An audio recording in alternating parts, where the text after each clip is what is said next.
Hello, welcome to the C video course. For a number of years I worked for a C compiler vendor, in the early days in customer telephone support. During that time I spoke with many who were learning C, and it seemed all of these had difficulties grasping the same concepts, that everyone I spoke to tripped over the same hurdles. That experience I've tried to bring to this course. If it seems that there are one or two points that we seem to be repeating with regular monotony, that will be one of those places where there's often a problem. But enough about me. What about you? Well, we expect you to have a programming aptitude. We also expect you to know one end of a computer from the other. But what we don't expect is for you to have another programming language.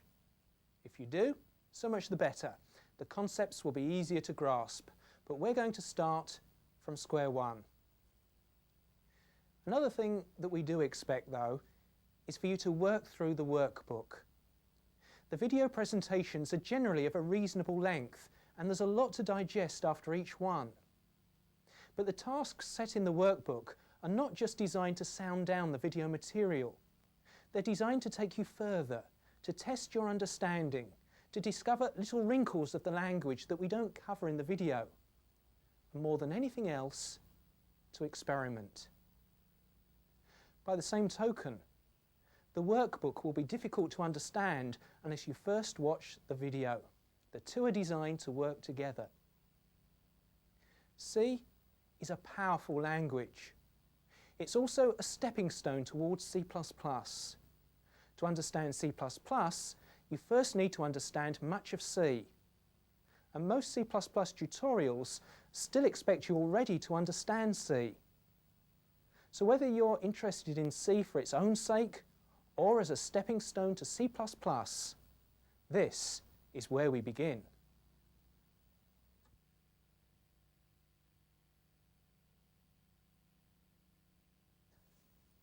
We begin with a paradox.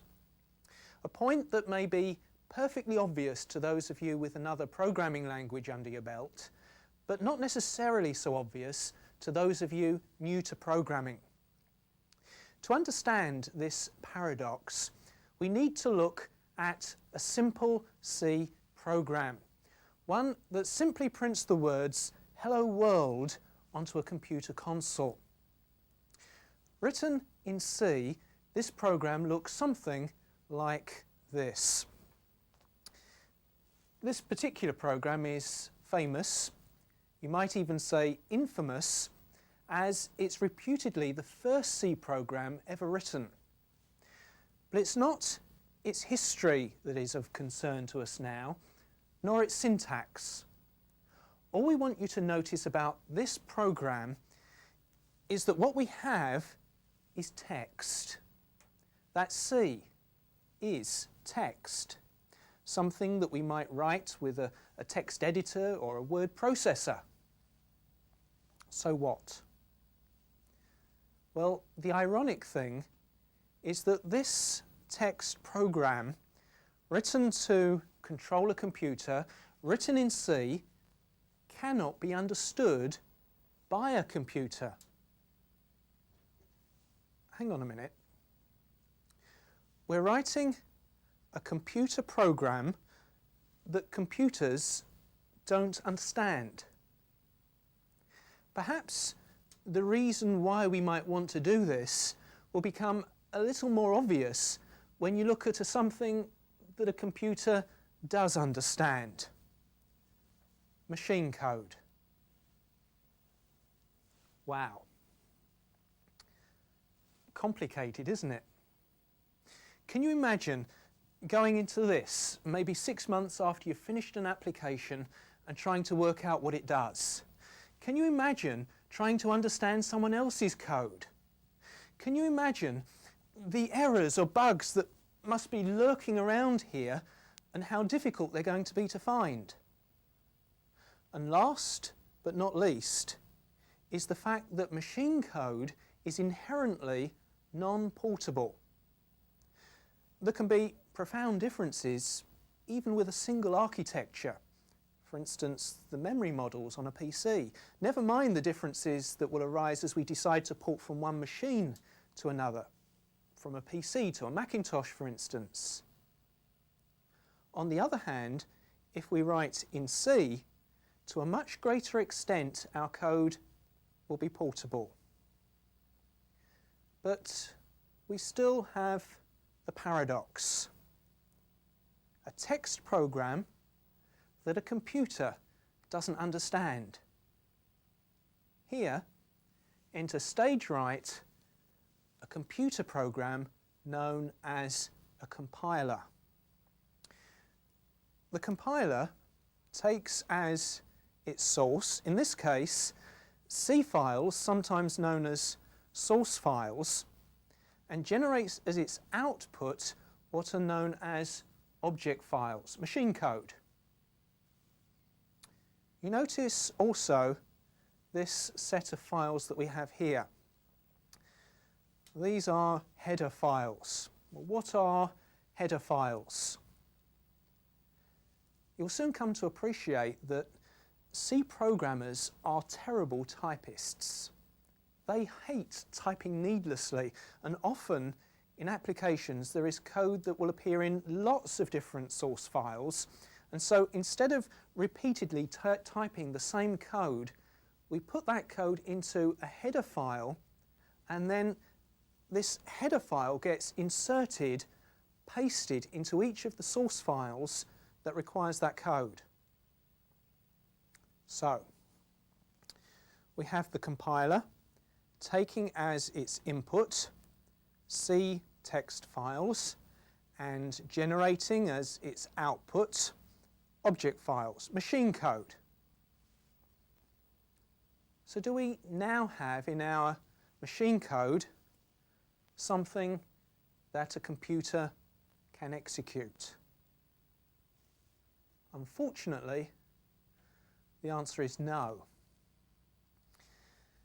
We might think of the output of a compiler as being a bit like the rushes that we get at the end of a day's shooting of a motion picture. They're the raw material for the motion picture, but they're not the motion picture itself. There's an extra stage that needs to be gone through before we get the finished product. In a typical application, we'll have a number of source files. Each of these source files will go through the compiler, and so we will end up with a number of object files. Now, what do we do with these object files? Some we might store away into files called libraries. A library is a collection of object files. Many tasks are very common. Printing to the screen, inputting a character, joining two pieces of text together. These tasks, which are the sort of thing that we'll be wanting to do time and again, are often placed into a library. Then, next time we need to perform the task, rather than having to write the code again, rather than having to put it through the compiler again, we can simply extract the object code, the machine code to perform that task from the library. Okay, so where are we? What's still got to be done? We've got a number of pieces of object code, each of which is being compiled. We have more object code sitting in libraries that we may have built ourselves, or maybe we've bought. Using our motion picture analogy, the whole lot needs to be edited into some sort of order that makes sense. So what we end up with is not a collection of unrelated snippets of machine code, but an executable program with a beginning, a middle, and an end. This is a job for another computer program called a linker. Sometimes some systems a loader. The linker will link together the individual pieces of our program. It searches through libraries and extracts any necessary code from there, and then it links the whole lot together into an executable program, a program that will do something, that will control a computer. So that's our paradox. C programs cannot be understood by a computer. They first need to be compiled and linked. We now need to look at our simple C program, our Hello World program, to get a feel of some of the components that are in all C programs, some of the terms, the syntax, so that we can get a feel of the way in which C programs work. The first thing that we want you to notice is the top line that we have here. This is a comment. In C, comments start with a slash character, and note the direction in which the slash goes, and immediately following there is an asterisk, and they continue, the comment continues until we get to another asterisk slash combination. Now, because of the fact that the comment continues till we get to a final asterisk forward slash combination, C comments can extend onto more than one line. But for the same reason, you can't nest comments. If your C editor, like this one does here, has syntax colouring, you'll notice the final asterisk slash combination is in a different colour. It isn't part of the comment, and as it's invalid C syntax, a compiler will generate an error.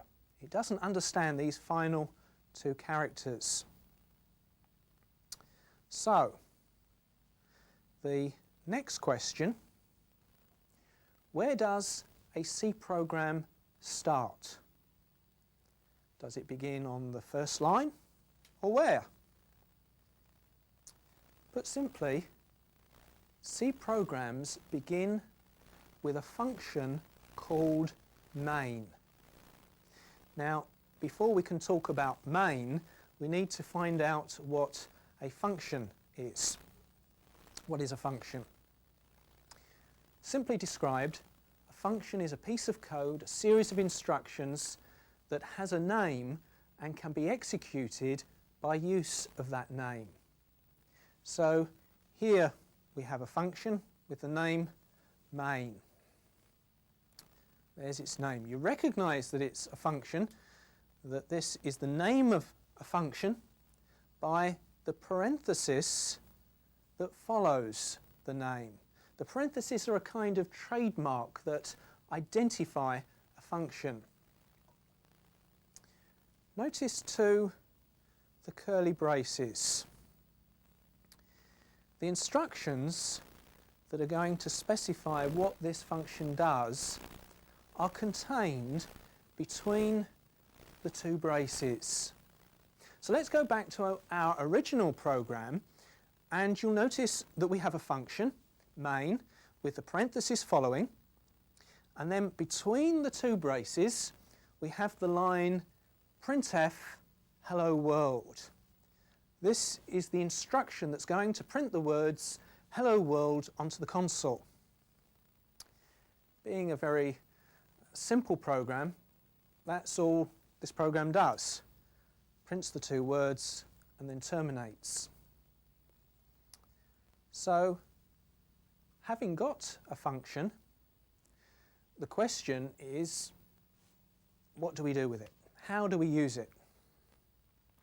We've defined it, we've said what it does, providing instructions between the two braces. Now what? Most C programs consist of more than one function. A C program can be thought of as a series of functions being executed. Here's another C program. But to show how functions work, we've coded it with 3 functions. You recognise them by the parenthesis following the names and the braces.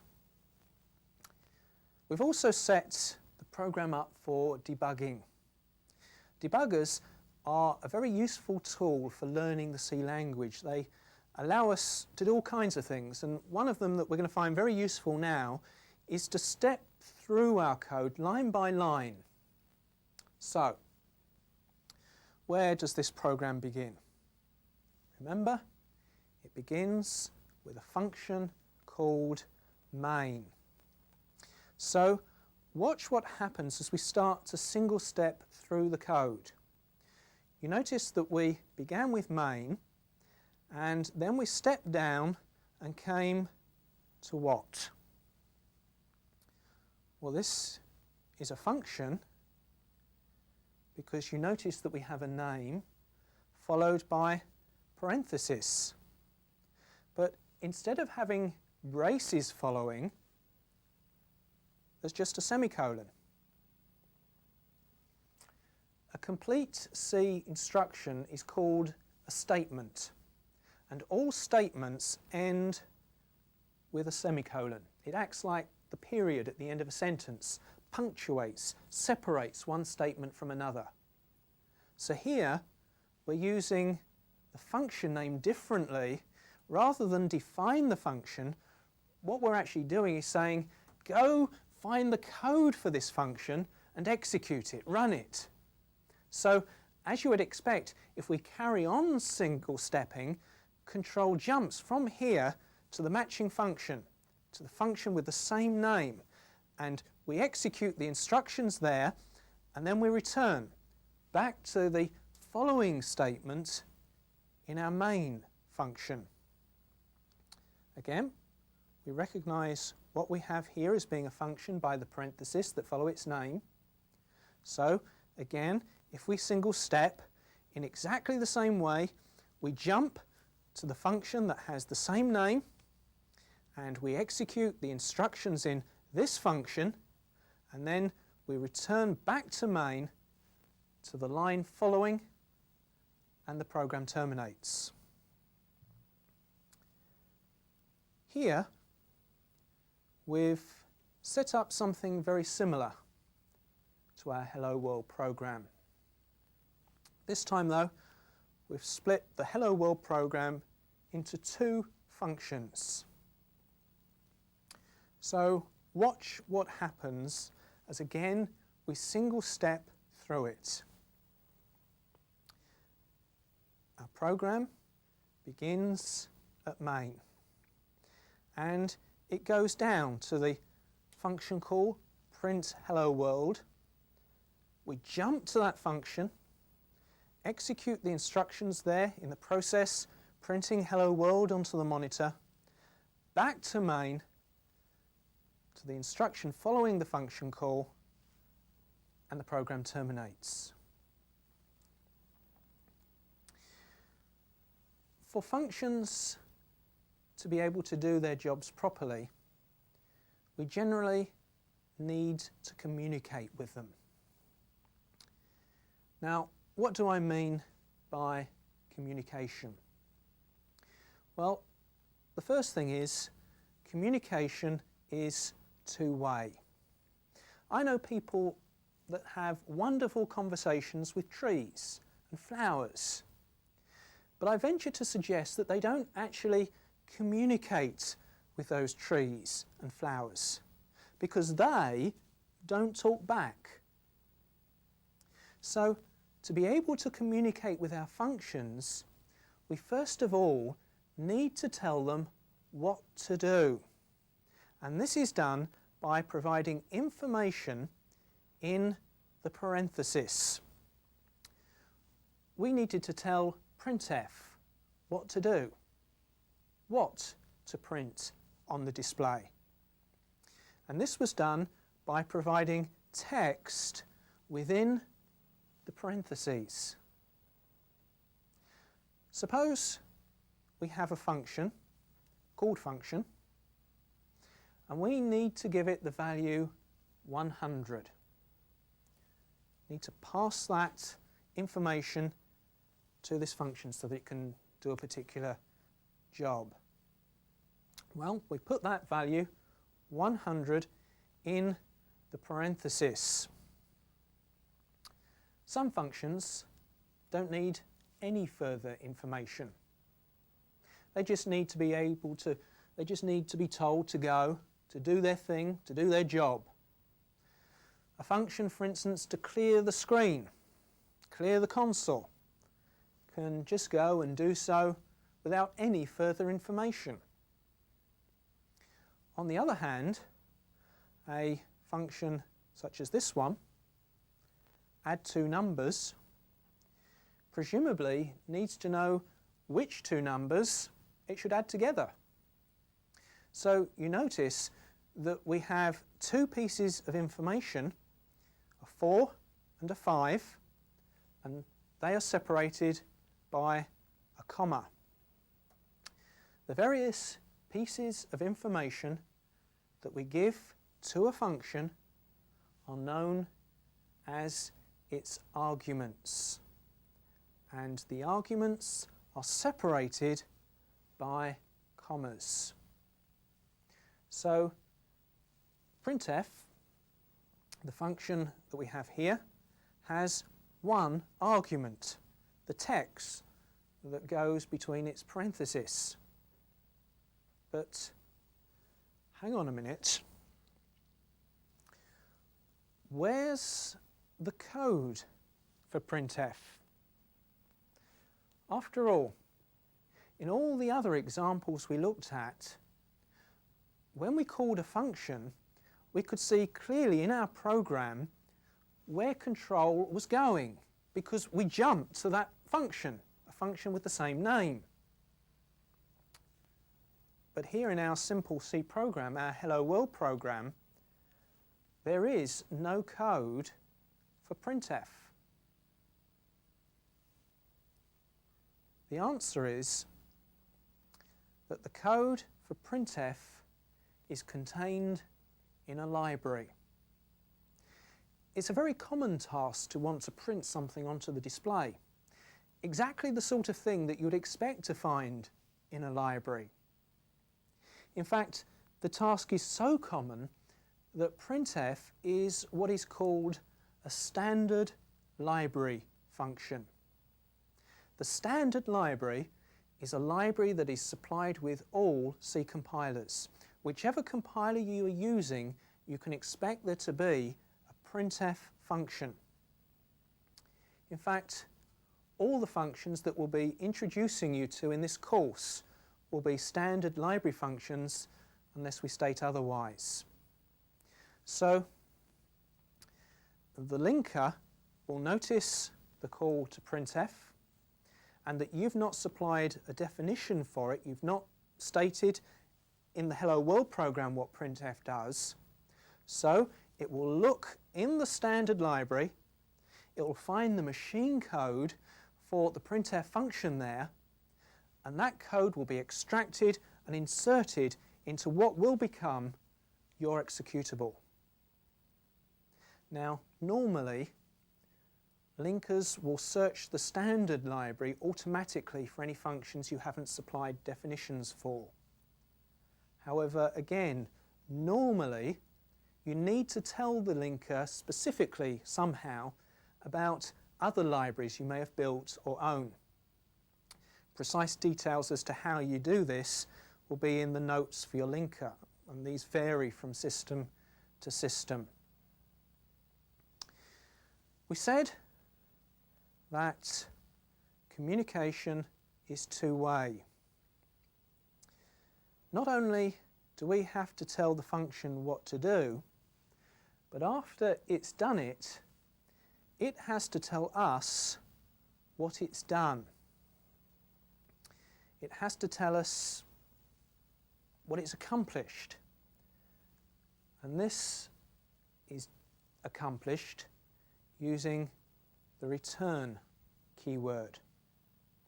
We can return a value such as 0, 5, -5 from a program. look again at our Hello World program. We return a value of 0 back to the operating system. In C, 0 is often used to signify success and non-zero to signify failure.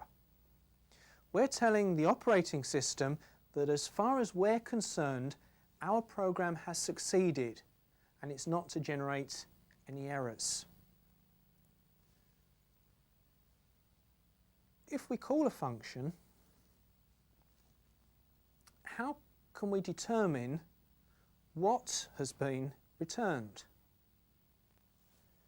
Look at this piece of code.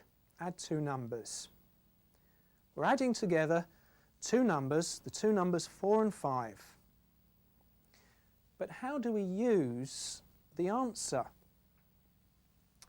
In ordinary code, if we weren't using the function, we would say something like this: x equals 4 plus 5. Using a function is exactly the same. We can say x equals add two numbers 4, 5. Here's the information that we give to the function, and the function is presumably going to return the value of 9 back to us, and that's what becomes the value of this expression, the value of the function that appears here, and it's that is assigned to x. There's one line of our program that we haven't yet explained. This one here. It begins with this character, variously called a pound sign or a hash sign, depending on where you come from in the world. But it always has the same meaning. Lines that begin with this character are to be processed by what is called the preprocessor. What is a preprocessor? It's a kind of front end to the compiler. It does some textual manipulation, things like macro substitution on the file before the compiler itself gets a look in. The include preprocessor command is an instruction for the preprocessor to include, paste the contents of another file at this point, at the point of the include command.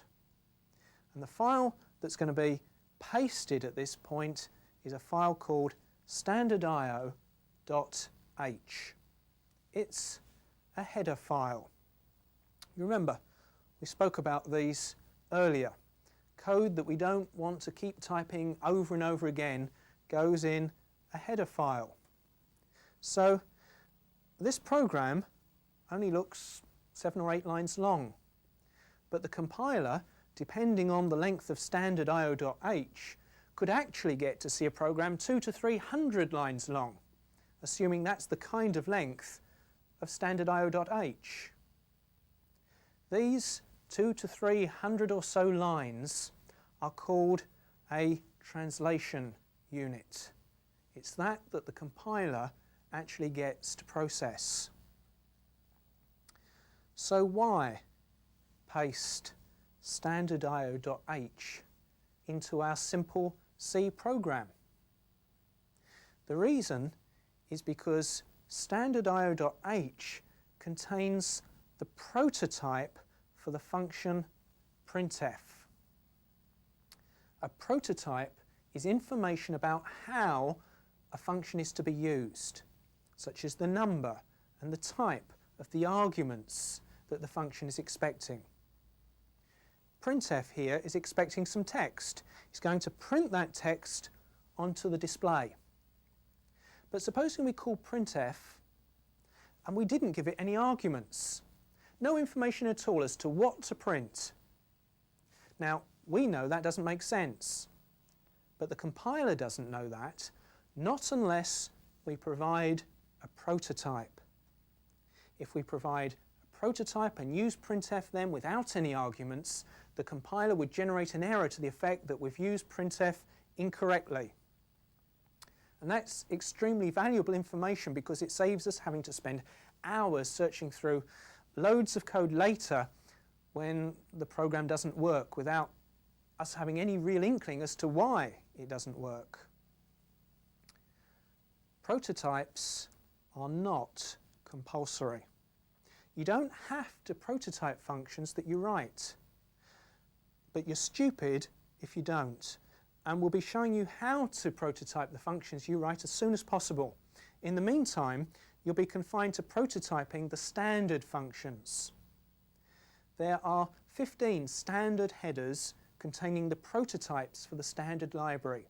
And each time we introduce you to a function, we'll mention the file you'll need to include that contains its prototype.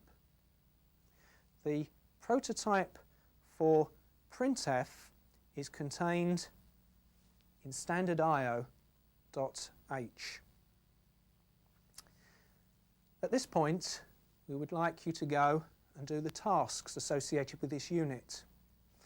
Let me give you some encouragement by going over one or two tasks associated with this unit to show you why it's important for you to do so.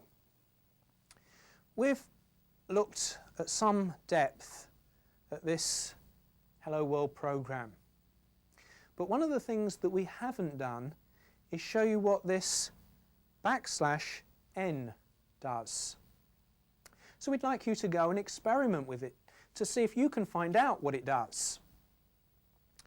One of the ways you can do that is by moving the /n to the middle of the text. Now, while you're doing that, you might also try experimenting with a /0. Now, we don't mean the letter 0, but the digit 0. Okay? Or what about a /t, a /r, or a /b? What effect do these have when we put them within the text? Also, it will be good to experiment with the effect of white space. What happens, for instance, if we split the line here and put our preprocessor line onto two lines? Can we get away with that? Or what if we split the line here on our main line, if we put the parenthesis on a different line to the function name? And what about here within the text? Supposing we put the world on a separate line from hello. Does that have any effect? Does it make any difference? These exercises, the things that we ask you to do and that are in the workbook, are not just a rehash of what we're discussing, but are designed to take you further than the video material. Now, as we're trying to break you in gently, we'll come back next time and talk about what you've done and what you should have discovered.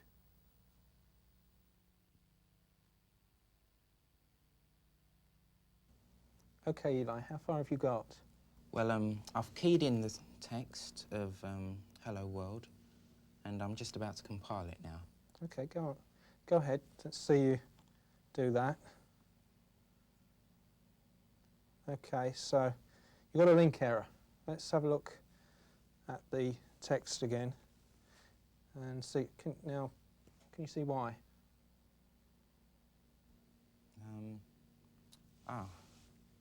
On the printf statement, I have a capital there. Okay, so let's put a lowercase p in and try compiling that again. Okay, it's compiled. Now let's see if we can debug it. So go into the debugger. Okay, and do you know how you single step? You press the S key. Okay, on this particular debugger. So we go through and let's have a look at the output. That's it, you've done it. Okay, so we've asked you, Paul, to look at the effect of white space on a C program. Can we have white space? Does it matter? And what have you found out?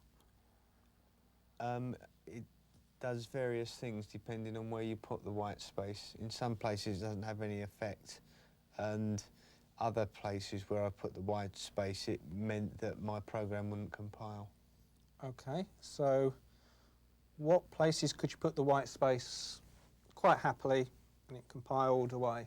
Anywhere where there was text, then I didn't have a problem. So you put it in the text and it compiled, yeah? It still compiled, yes. Okay, so if we put some in the text, okay, that compiles, so we put some space in. Yeah. What about if you break the line, put the text onto another line? I never tried that. You never, well, do you want to try it now? Okay. Oh dear. Right, error. So that one doesn't work. Okay, I'm going to let you into a little trade secret here. If we have two pieces of text that are next to each other, that are only separated by white space, then the two get joined together. Okay, so we've put quotes at the end of that line, and we've put quotes at the beginning of our text on the following line. Now try and compile that. And it works again. Yeah. Okay, so that is sometimes a little trick that we can use if you get a very long line, a very long piece of text, that we can break the line by ending the first line with quotes, beginning the second line with quotes as well. Okay, what about elsewhere? Where else could we put white space? On a line after the start of some sort of parameter, where there's nothing else on the line. Explain to me what you mean. Well, what I would call a blank line, a line where there's not any functions. No functions, no code. Okay, so if we put some empty lines in there. Some new lines, that won't cause any problem. No, okay, that's fine. What about if I break that like that? That's not going to compile. You reckon? Compiles? Oh, it does. Yeah, so that's fine. So, one more. What about on a preprocessor line, if I break a line there? Then that will not compile. And you're quite right, it won't compile. So, let's try and summarise what we've learnt here. So, you can't break a preprocessor line onto more than one line. You can't break text onto more than one line unless you make it into two adjacent pieces of text. But apart from that, you can put white space in very much as you want, and it makes no effect to whether the program will compile or the eventual output of the compiler, of the program. Yeah, so how do you think white space is used in a C program? I mean, right the way through we've written the Hello World program in the way that we have. Why not write the whole thing on one long line? Because we could do that and it will compile just the same. I would think that that's for when you need to come back and you need to physically inspect your code. It will be very hard to read it, just like if I was writing a letter to somebody without any paragraphs or spaces between sentences. Okay, well done. So the general use of white space is to make code readable. Yeah, so you can use it as you want, but there are certain conventions that are used to make code readable, and you'll pick those up very quickly as you look through the course, because we use those conventions throughout. That braces, we're putting one under another to show that they match. The code that appears within braces, we indent to show that it's within those braces. Yeah, so it makes the code more readable.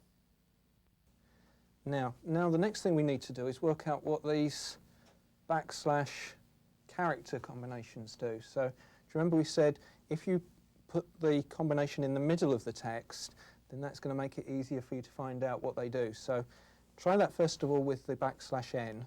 Take it. So just stick. Okay, take it out. Take it out at the end and stick it somewhere in the middle. Yeah, now compile it again.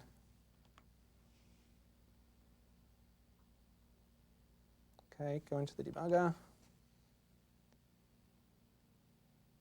Single step through. And let's have a look. What's happened? Yes, it's tabbed it along and brought it down. It's gone. What's happened? Well, Moved down a line. the world's gone down onto the next line. So what do you think \n does? Well, it's a return and a tab. It's a new line. It's a new line. So we've gone down onto the next printable line. Yeah. So now let's go back into the editor and try again with one of the other combinations. Which one do you want to try? What about the T? Go on. Compile.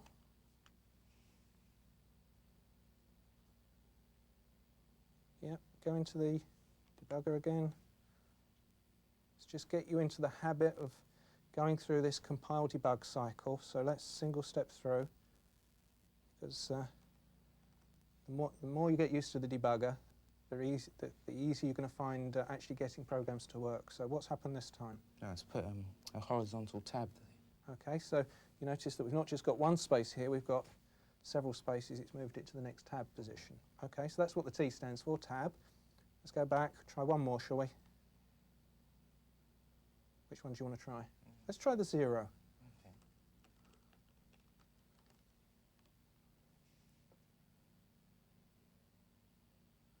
Into the debugger. Okay, single step through. That's it. Ah, what's happened? You see, well, the world has gone missing. It's gone missing. Where's it gone? It's not printed at all. No. Why do you think it's not printed? Any ideas? Well, there is, since it's a 0, Yeah? I would have told it not to print that particular characters, those particular characters. Okay, that's a good guess. We'll find out a little bit later in the course exactly what the 0 does, but basically it serves as a marker. It's a marker that when the text is given to printf, that's where it should stop printing.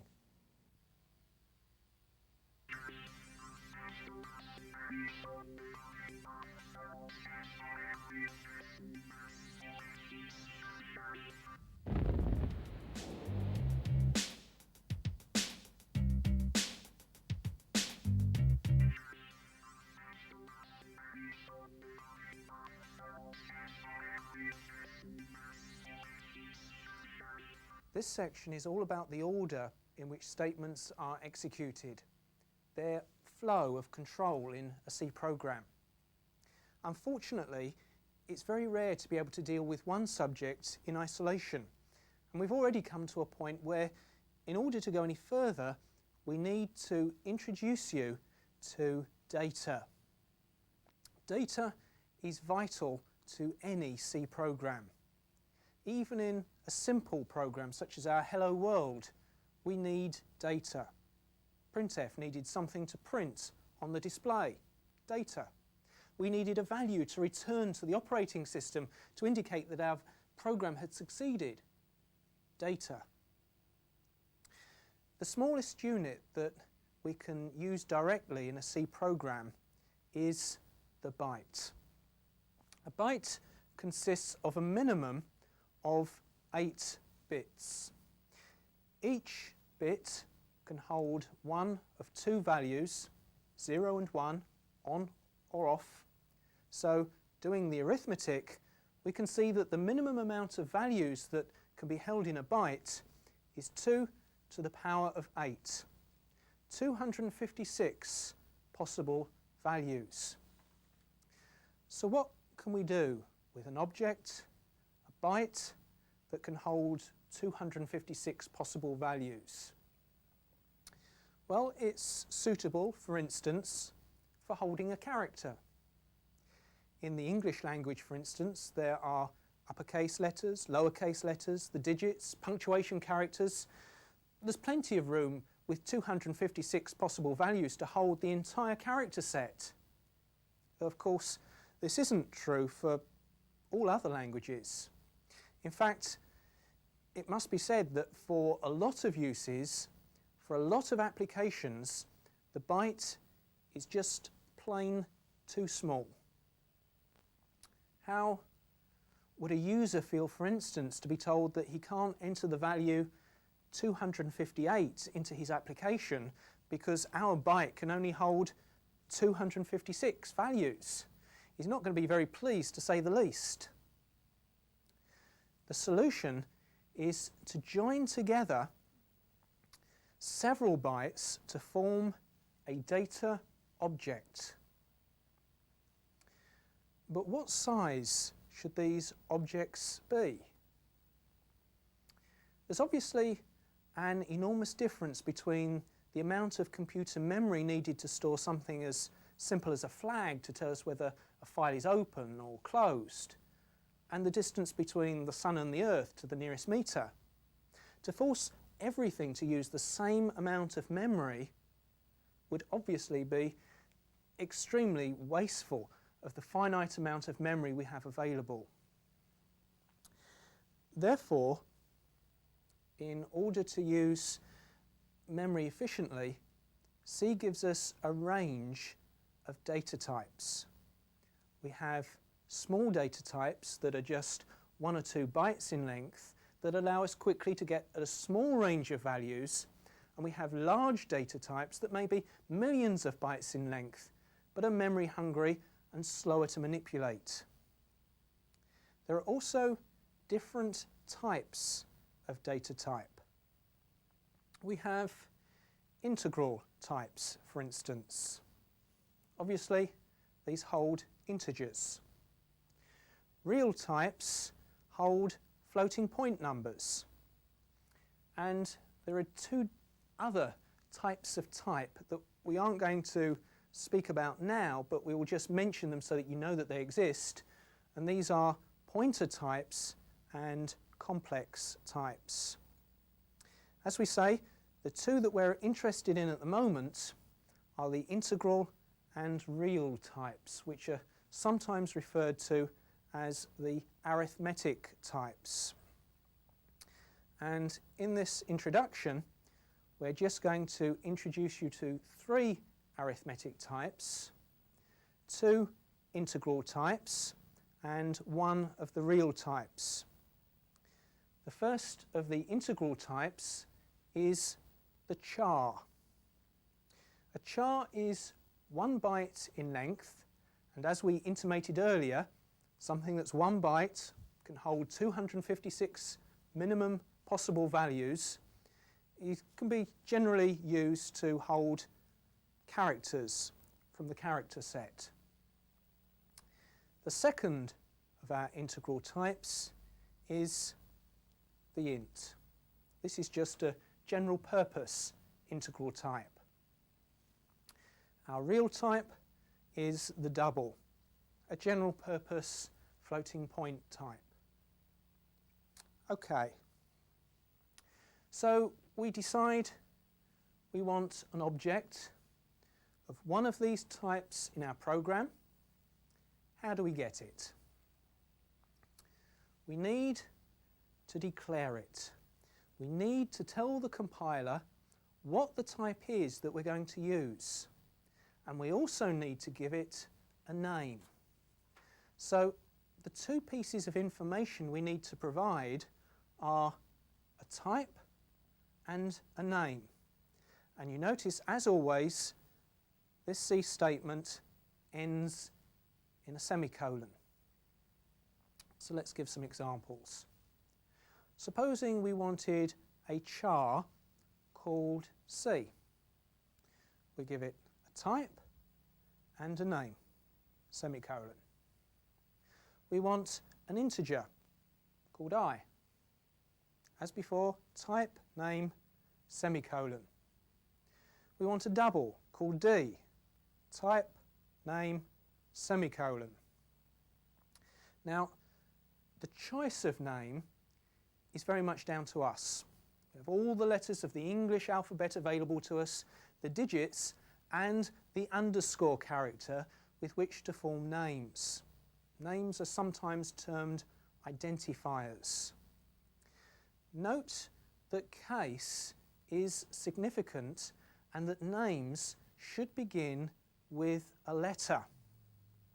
Beginning with a number, as here, is just plain illegal.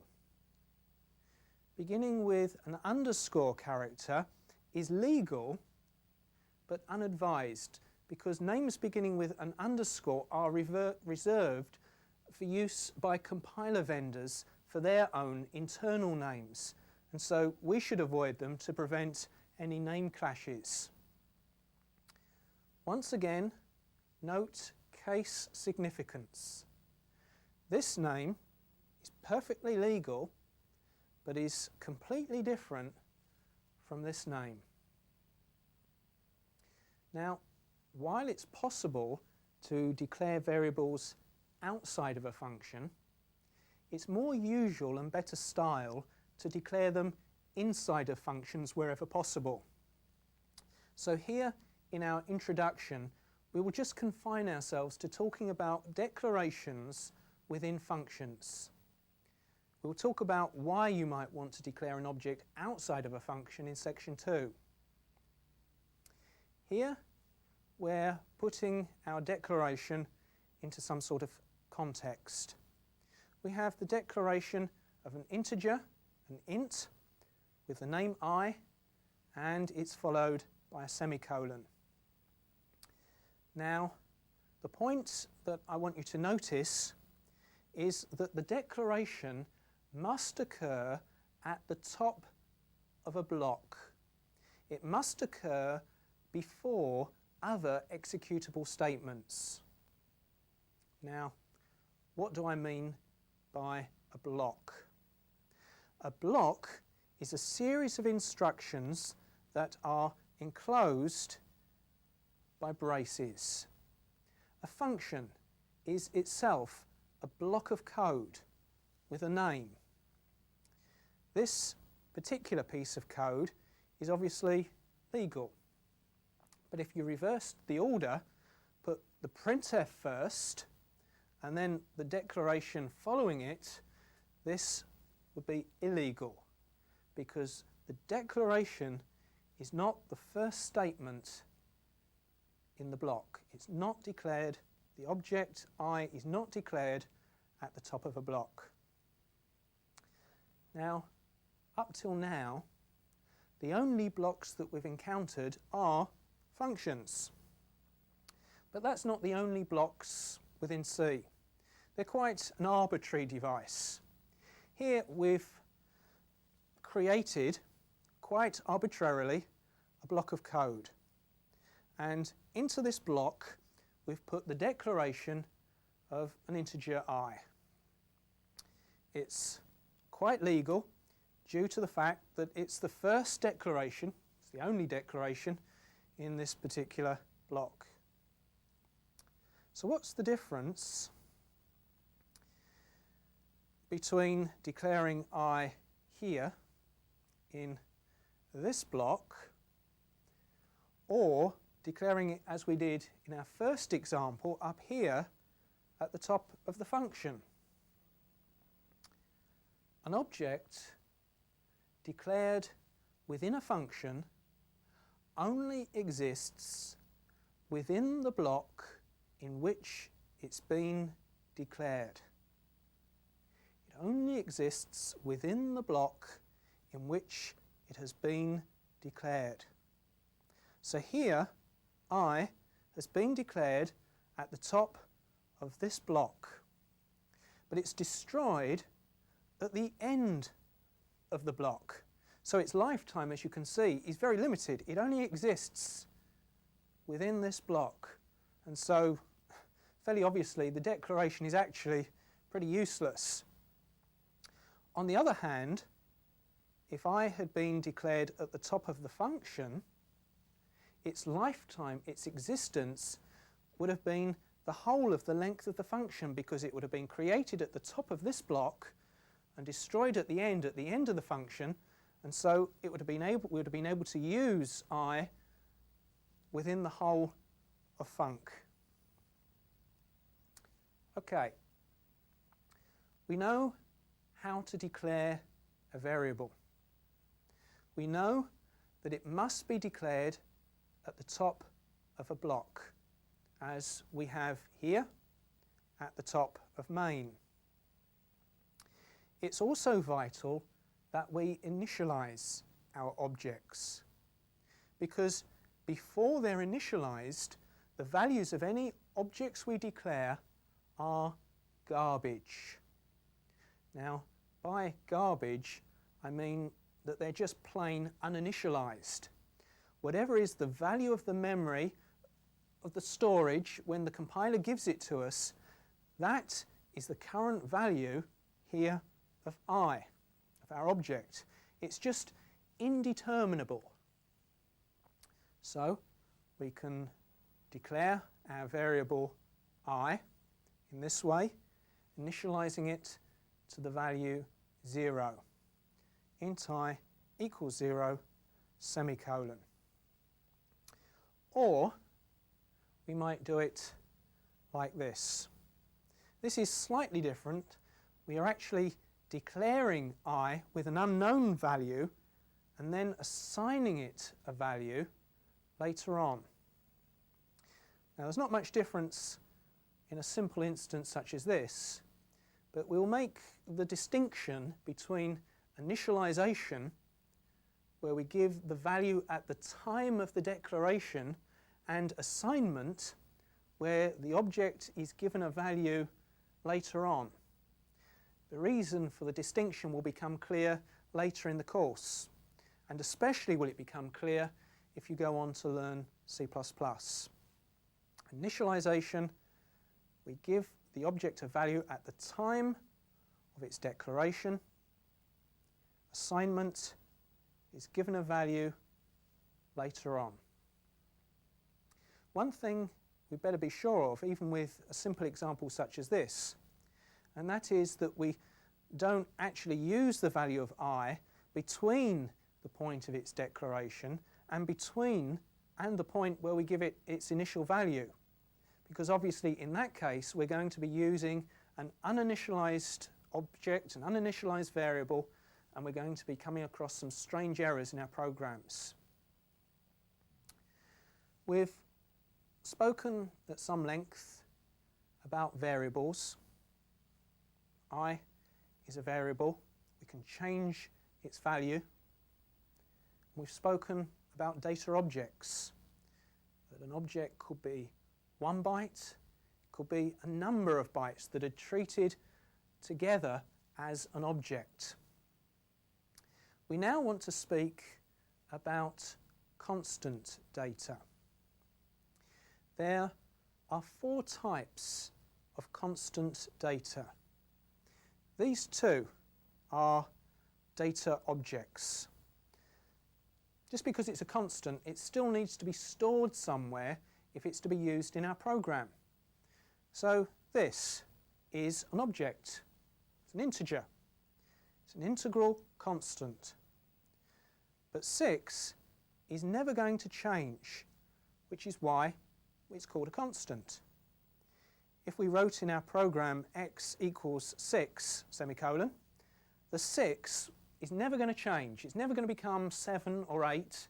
The contents of the storage that we put the 6 in will always contain that value, 6.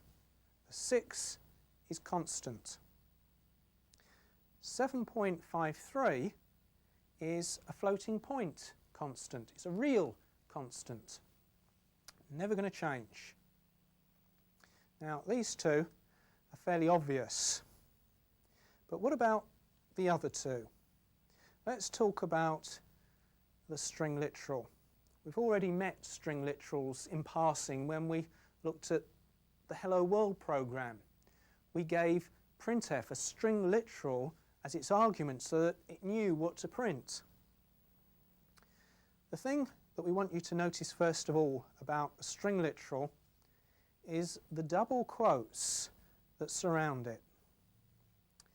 Now, while we're talking about string literals, perhaps it will be a good idea to tell you first what a string is.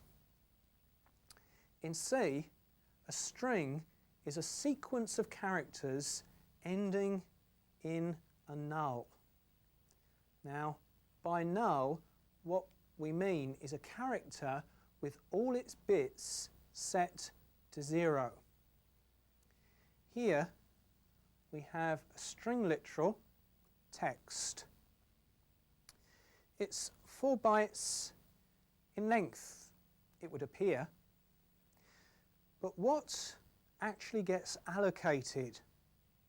If we look at what the compiler does, what actually gets allocated in memory, we find that the compiler allocates 5 bytes of storage. Implicitly, a null is placed at the end. The null is used to indicate the end of a string. Now, don't get confused by this. A null is not the digit 0.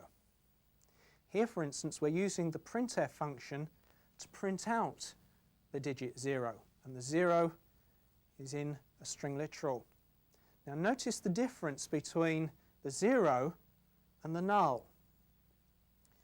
The 0 character, the 0 digit on the keyboard in ASCII, if we're using a system that's using ASCII, will be translated to the decimal number 48. It will be 48, which will be the value stored in this byte. The value that corresponds with the 0 character from the character set. The null, on the other hand, has all its bits set to 0. So this is 0 after translation, this is 0 before translation, but will actually be translated to some other value which will be stored within the byte. This string literal should help us to understand the difference between a string literal and a string. This obviously is one string literal. You recognise it by the double quotes. It's asking the compiler to set aside storage for 10 bytes of memory. 1, 2, 3, 4, 5, these two are taken together, 6, 7, 8, 9, and one extra at the end, the implicit null that will be placed by the compiler as the last byte of the storage that it allocates. But we have here 2 strings, because this string ends with a null, and this string ends with the null that the compiler will implicitly place as the last character. So suppose we gave this string literal to the printf function. It would start printing at the beginning, but it would stop at the first null. It would only print the first string. Only the first part would print, because printf would assume from the presence of the null that this is where it should stop printing. It knows nothing about the amount of memory, the size of the memory block that we've allocated. It will just loop along looking for the null. Generally speaking, a string literal and a string are the same. One string literal will be one string. This kind of thing is fairly rare. But as we can see, they're not necessarily the same. Let's have a look at a character constant. Notice immediately the difference between the quotes around a character and around a string literal. Here we had double quotes. Now, in our character constant, we have single quotes. Perhaps it would help us to see the way these are laid out in memory to understand the difference between characters and strings. The string literal, as we've already seen, has a null placed at the end. So here, this is string literal. We're actually asking the compiler to reserve 2 bytes of storage for us. One for the A and one for the null to mark the end of the string. In this case, we only have single quotes. We just have a character, and a character is simply that, a character, 1 byte of memory. Single bytes will be reserved by the compiler. So they're easily confused. Try to keep them distinct. Characters, chars, are simply integers. They were one of the integral types, remember. And we can use them in exactly the same way as we would any other integer.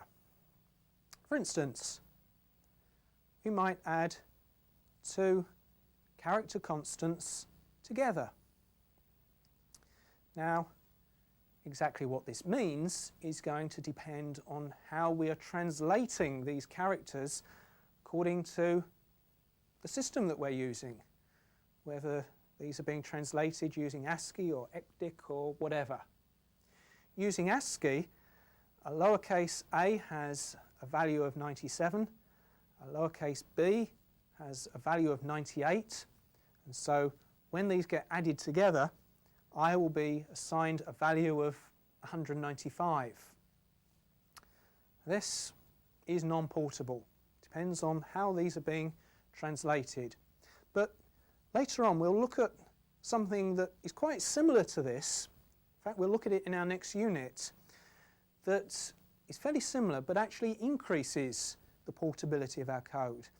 So for now, just remember, chars are simply small integers.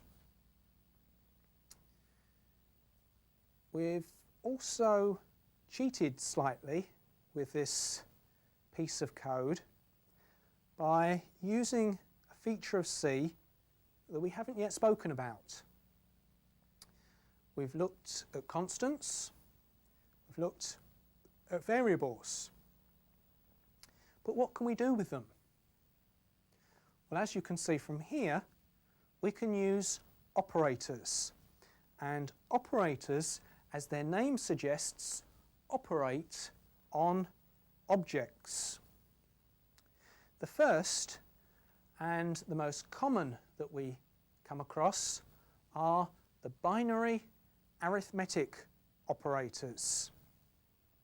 These are addition, subtraction, multiplication, division, and the one that might be slightly new to you is this operator, the remainder or modulus operator. Looking at them in use, fairly obvious, most of them. 4 plus 3, x is going to be assigned a value of 7.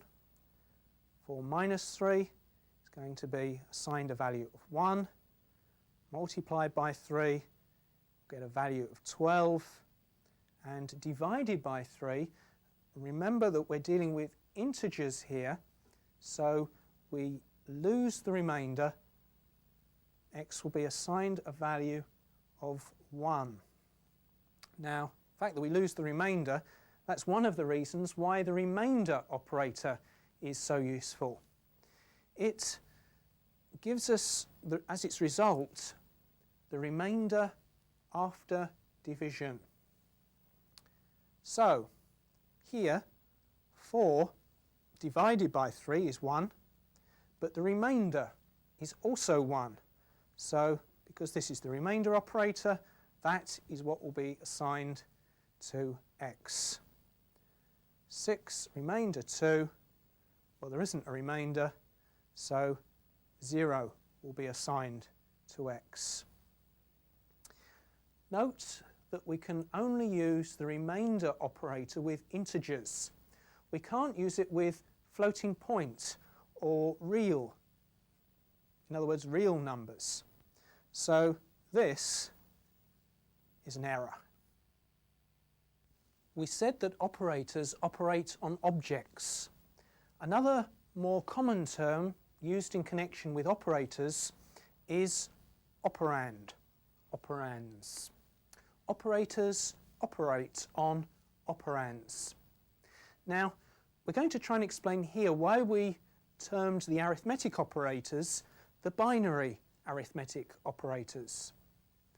A binary operator operates on two operands, so that when you see it in some code, you'll see something like this. An operand, then the operator, and then another operand. So giving some examples, 2 plus 3. The operator is surrounded by two operands. 3 minus 2. There are two operands, and in the middle, the operator, and the same with 4 divided by 2. The operator has two expressions, two operands around it. On the other hand, a unary operator operates on just one operand. So in code you'll see something like this, the operand and then an operator. Again, an example, minus 3. This minus is different from this minus. Here we have a binary operator. There are two operands. Here this is a unary operator. There is just the single operand. It has just one operand that is being operated upon. In all four of these cases, though, we are using expressions. In C, expressions can become quite complicated. We've seen that these are expressions, and 3 plus 4, very similar, is an expression. What do we mean by an expression? Well, an expression is something that we can take and work out its value. So the value of this expression is 7. Now, we've seen that where we have expressions such as this, such as 3 plus 4, that we can replace this expression with a function call, such as add two numbers. This too is an expression, and the value of this expression too is 7, because we can work out the value of what we have here of this function. Now, once we've worked out the value as being 7, we can then assign the value of that expression to another object, in this case j. But j too is an expression. For a start, it's an operand of the assignment operator. But we can also work out the value of j. j2, after the assignment, is going to have a value of 7. So it too is an expression. And being an expression, why can't we use it as an operand to another operator? Assign its value to I. I too is an expression. It has a value. I too will be assigned the value of 7. So if the whole of this is an expression, the whole of this has a value of 7, I is 7, j is 7, add two numbers is 7, we might then take the whole of this expression as an argument, say, to a function. Say, another call to the add two numbers function. So give it as an argument here, as the second argument to add two numbers. So we're now going to add the 7 along with 5, and this too will have a value, 12, which can be assigned to k, and hopefully you'll see that for reasons that are fairly obvious, we have to throw away the value of the final expression stick a semicolon on the end of the statement and call it a statement. The fact that we can form such complicated expressions does pose some interesting problems. Take this expression, for instance. It can have two results according to the way in which we work it out. If we do the addition first, giving us 18, and then divide by 3, we're going to end up with 6. On the other hand, if we do the division first and then add the 12, we're going to end up with 14. So depending on which of the operators we work out first, we end up with different results. C copes with this ambiguity by providing a series of rules called precedents. We have different operators on different shelves, if you like, different levels of precedence. The multiplicative operators are on a higher level or on a higher shelf of precedence than the additive operators. So the multiplicative operators are always worked out, or always calculated before the additive operators when these appear together in an expression. So, going back to the earlier expression that we had here, the division will always occur first, so the answer will always be 14. If we want the addition to occur first, then we must parenthesize the addition, and then the answer will be 6. However, this doesn't answer all the problems. Supposing operators with the same level of precedence occur together in an expression, such as we have here. Two multiplicative operators in the same expression. Again, you can work it out yourself. If we're going to get different results according to which we do first, whether we do the remainder first or we do the division first. Again, the problem isn't insurmountable. It's solved using the rules of associativity. What's associativity? Well, some operators bind from left to right, whereas others bind from right to left. The binary arithmetic operators bind from left to right. In other words, the modulus, the remainder operation, will occur first, so the answer will be 2. Again, if we want the division to occur first, we must parenthesize to get the answer of 0. The other operator that we've met, the assignment operator, binds from right to left, as we've already seen. So, we would start with 5, which we assign to k, and then to j, and then to I. All three objects, all three variables, end up with the value of 5. One more thing that we want to show you in this unit, and that is how to use printf to print out the values of chars, ints and doubles. It's all very well having data, but it would be nice sooner or later to be able to print out the values contained within that data. Two things I want you to note about this call to printf in this program.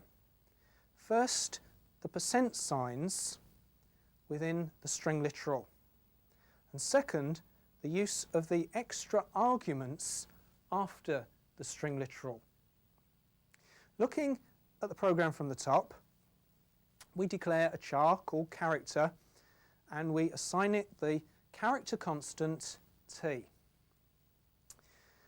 Now, notice the use of the percent character and the extra arguments that we provide printf.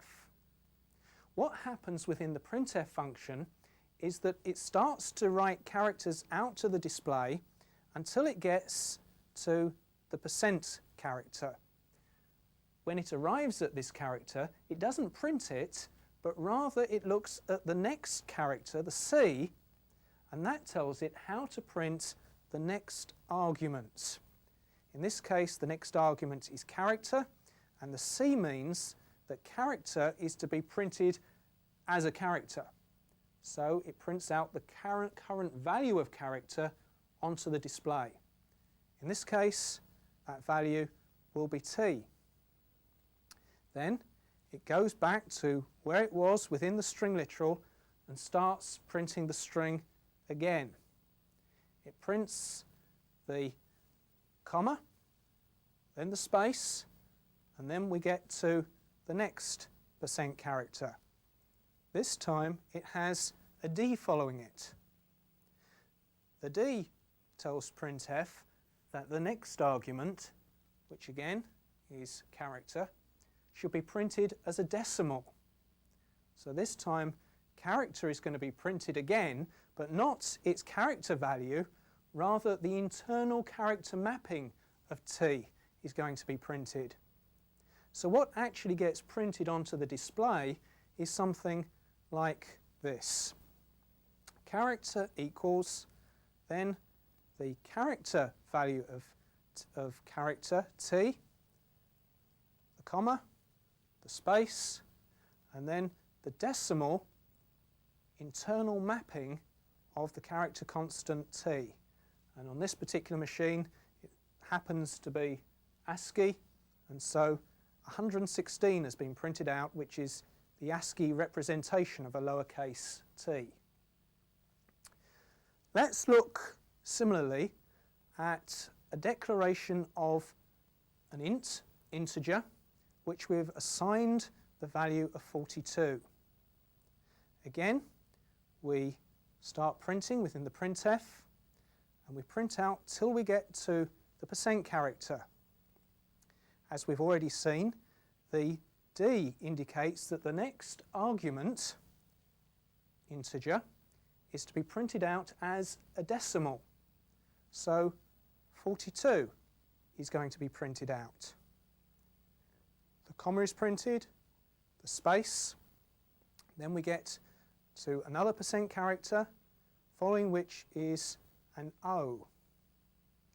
That indicates that the next argument, we're up to here, again it's integer, is to be printed out as an octal number. A number to the base 8. And the final % followed by an X indicates that the final argument, again integer, is to be printed out as a hexadecimal number, number to base 16.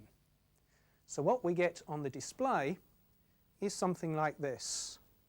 Integer equals 42, the number printed to base 10, a decimal number. 52, the number printed as an octal number. And then 2a, the number printed as a hexadecimal number. One more to look at. Here we have a double called double, which has been initialized to 7.8. Again, we're going to print it out in 3 different ways using 3 different conversion specifiers after the % character. So how does double get printed? How does the 7.8 get printed? Well, the first conversion character is an E. This indicates that double should be printed using scientific notation. Next we have an F, that the number should be printed using ordinary notation, a whole number, a decimal point, then a fraction, and the fraction will be to a default precision of 6 digits after the decimal point. And finally we have G, which we can summarise as meaning whichever of the other 2 is most sensible depending upon the size of the number being printed.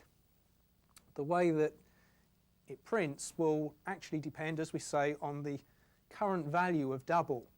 If it's a very large or a very small value, it will be printed using scientific notation. Otherwise, certainly within this kind of range, it will be printed using normal notation. And the other thing about %G is that you lose all of the trailing zeros. So, what we would actually get printed out is this. First of all, double equals, then we get 7.8 printed out using scientific notation.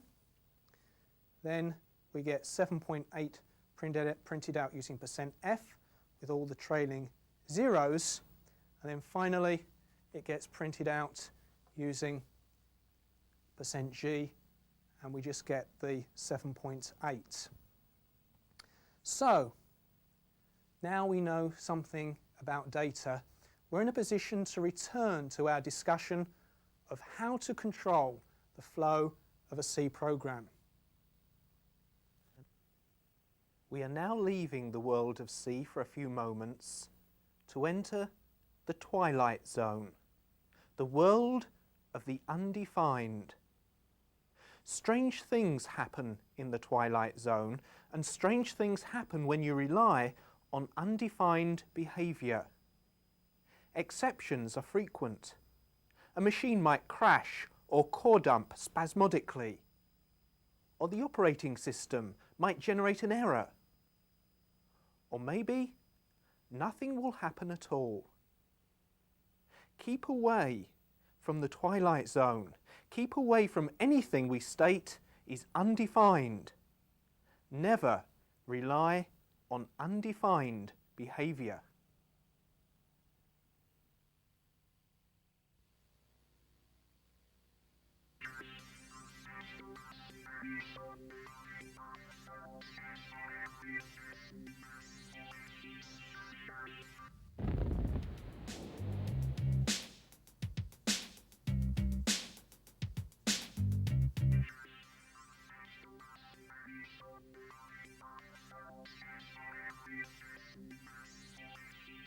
When we looked at the flow of control within a C program in Unit 1, flow was always sequential.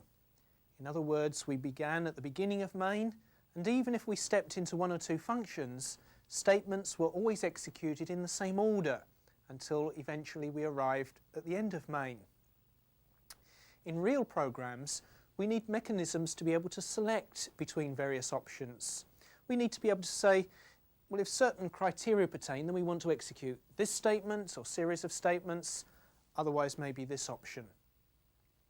C provides us with 4 ways of being able to select between different statements. The first of these is the if statement.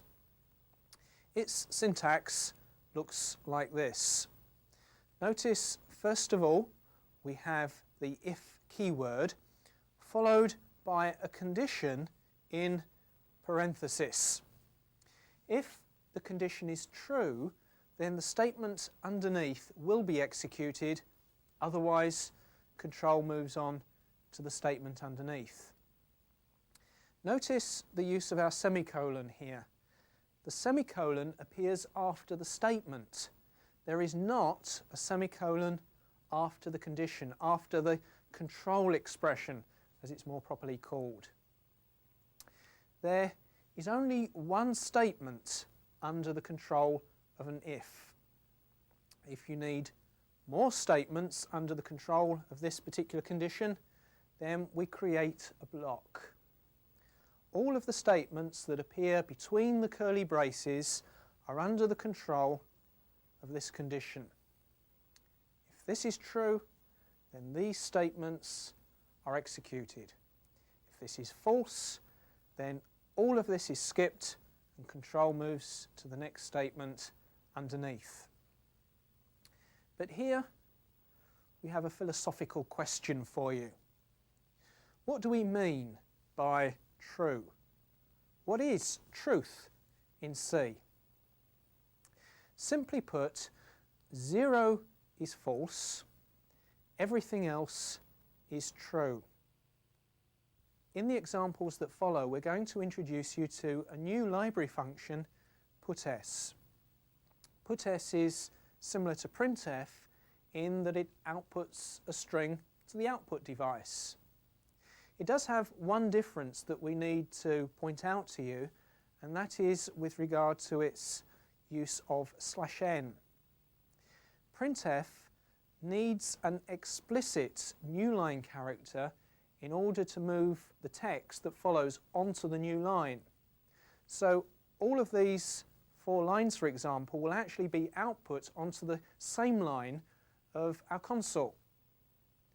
Puts, on the other hand, automatically puts the new line onto the output for us. So these 3 strings will appear on 3 separate lines of the display. Now, using the puts function, let's go back and work out what we meant when we said that 0 is false and everything else is true.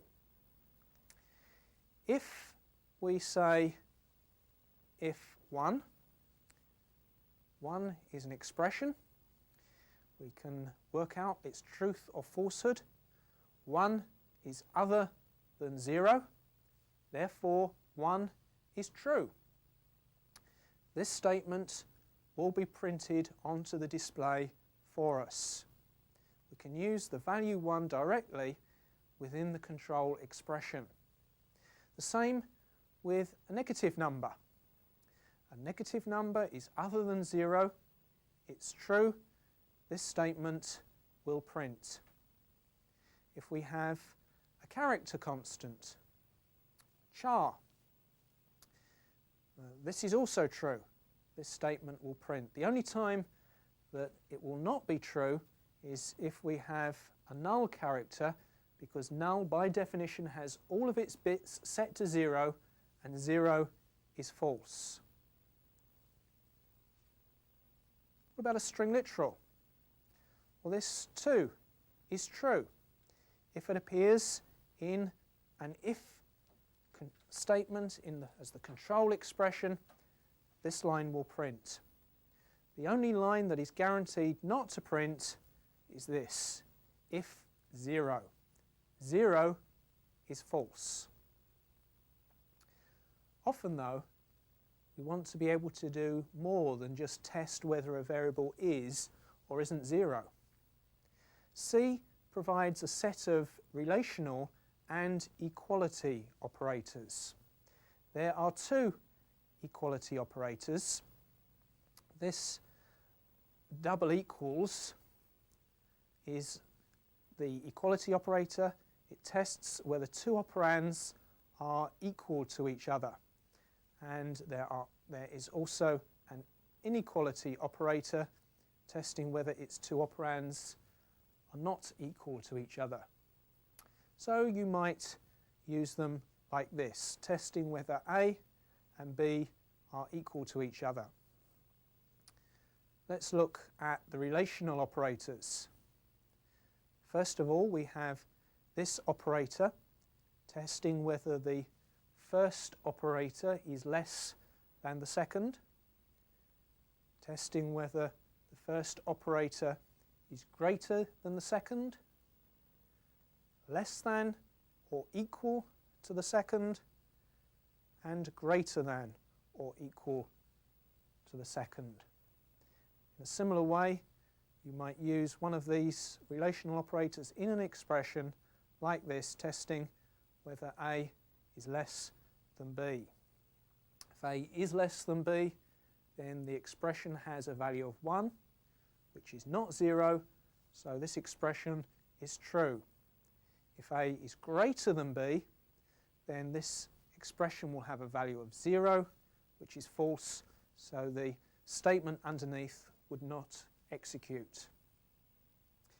An important point to learn well is the difference between the equality operator that we have here, which is testing for equality, and the assignment operator. Here we have a piece of code and we have 2 integers, A and B. A is initialised to the value 3, B is initialised to 4. These are obviously not equal to each other. Now, in the first if statement, we are testing for equality. We are testing whether A is equal to B. As they're not, the putS statement are not equal doesn't print as the statement itself tells us. But look at the second statement. We're assigning B to A. This is the assignment operator. B has a value of 4, so that is assigned to A. A now has a value of 4, and that becomes the value of this expression.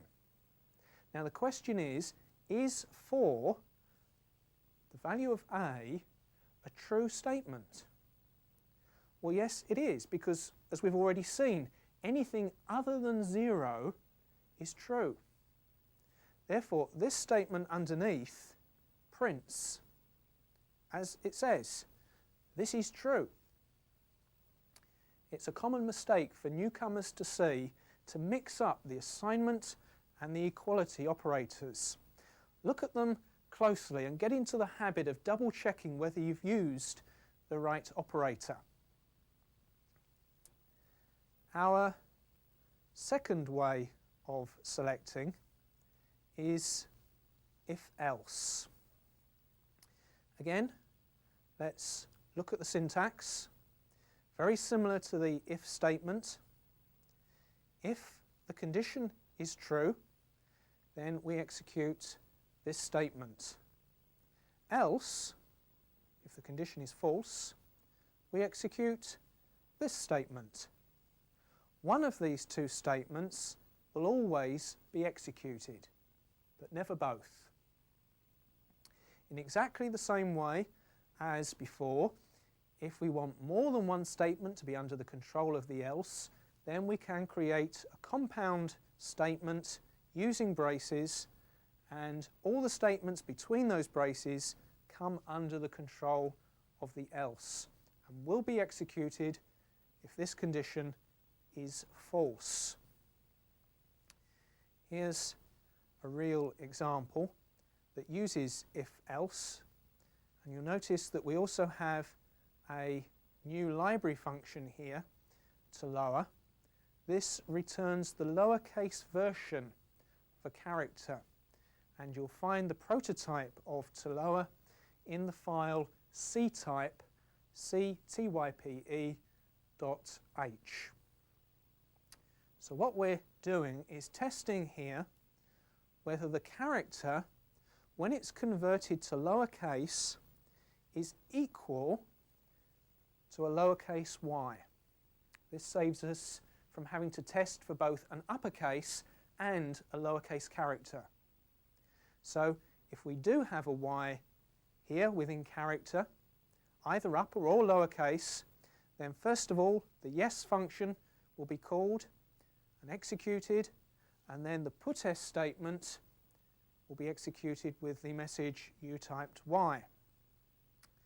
If any other character is here, any other value is contained within character, then we drop down to the else part of the statement, and the no function will be executed, and then the message output that we didn't type a y, that a y wasn't entered. This is a common piece of code that you will see in many textbooks. The question that we have is this: what character would we have to type, what value would have to be within character for us to output the message here, the jackpot? We want to hit the jackpot. We want this message to be output to the display. So in other words, what's behind the question, this else statement, which of these ifs is it binding to? Now the way that we've written it, the way that we've indented this is to imply that this else is binding with the if that we have here at the top, character not equal to y. In other words, if the character is other than y, we do this bit of code. If it is a y, if we type y, then we get the jackpot output. That's what we're inferring by the indentation. But of course, it's a trick question. We have indented the code deliberately to deceive you. So perhaps we can indent it as it perhaps should be indented, as it will actually be treated by the compiler. The rule is that an else will always bind to the previous if statement. So this else will be binding to this if that we have here. So we actually have to type the letter N in order to hit the jackpot. If the character is other than y, we're going to go into this piece of code. So this if statement is going to be executed. If it's other than an N, then we're going to execute the putS, output the message character is not N. If it is an N, this condition is false, then we output the message the jackpot.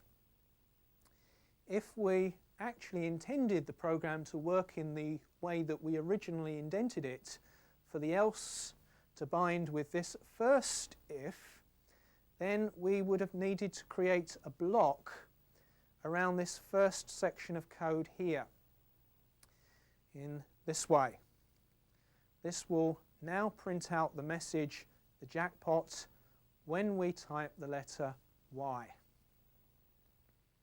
Let's look at the third form of selection statement that we have available to us, the conditional operator. A reasonably common sight within C code, the conditional operator is used in place of simple if-elses. Here's an if-else. If A is true, then 1 is assigned to flag. If A is false, 0 is assigned to flag.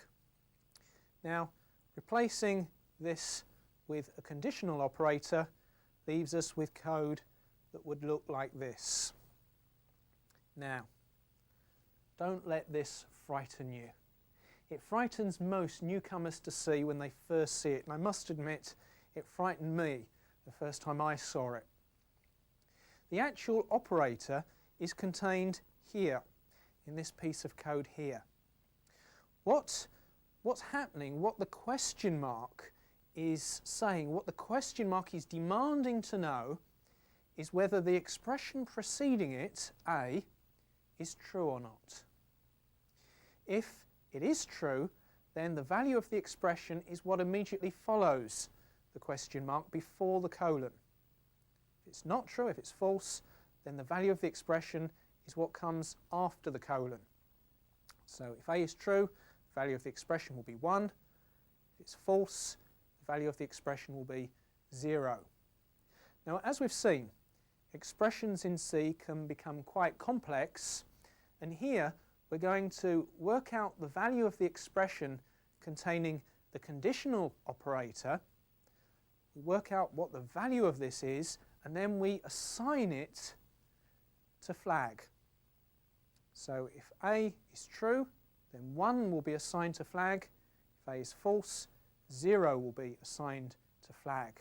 So what we're saying is these two constructs are identical.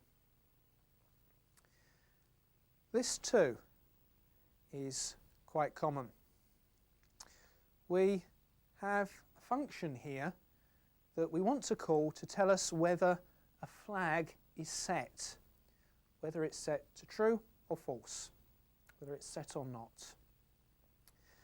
A function here that is going to use the conditional operator. If the flag, what's preceding the question mark, is true, then the value of the expression will be true, otherwise it will be false, and it is that that will be returned back to the calling function.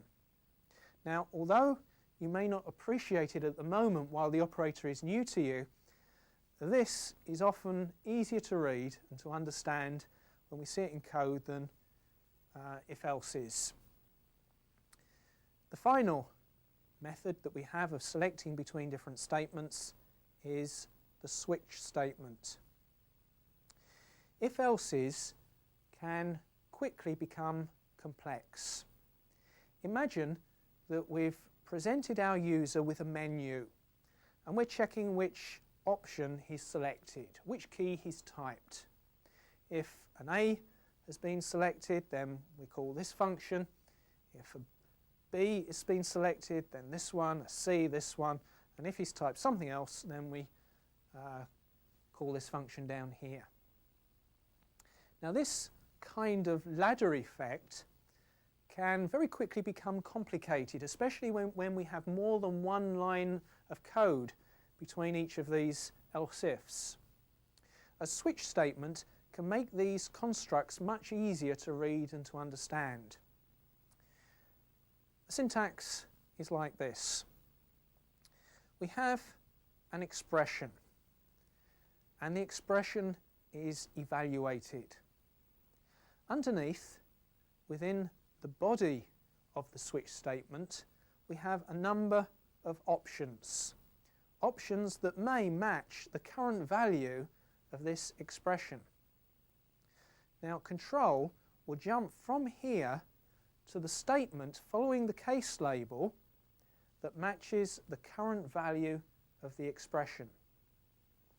So if this constant expression here was 6, and the current value of the expression when it's evaluated is also 6, then control will jump down to here, to the statement following the case where we have the 6. So this would say case 6 colon. And notice that we have full colons here rather than semicolons. And notice too the use of default colon. You don't have to have a default, but if we do have one, and if the current value of the expression here doesn't match any of the case labels, then control will jump to this point here, to the statement following the default label. If there isn't a default, don't put one in, and there's no match for the expression in any of these constant expressions here within the cases, then control will pass straight out of the switch statement altogether and down to the statement beneath. We've set up this piece of code for debugging so that we can single step through it and look at what actually happens within the switch statement. At the top, we assign a value of A to character. It's a constant, a character constant, and let's see what happens when character is evaluated in the switch statement.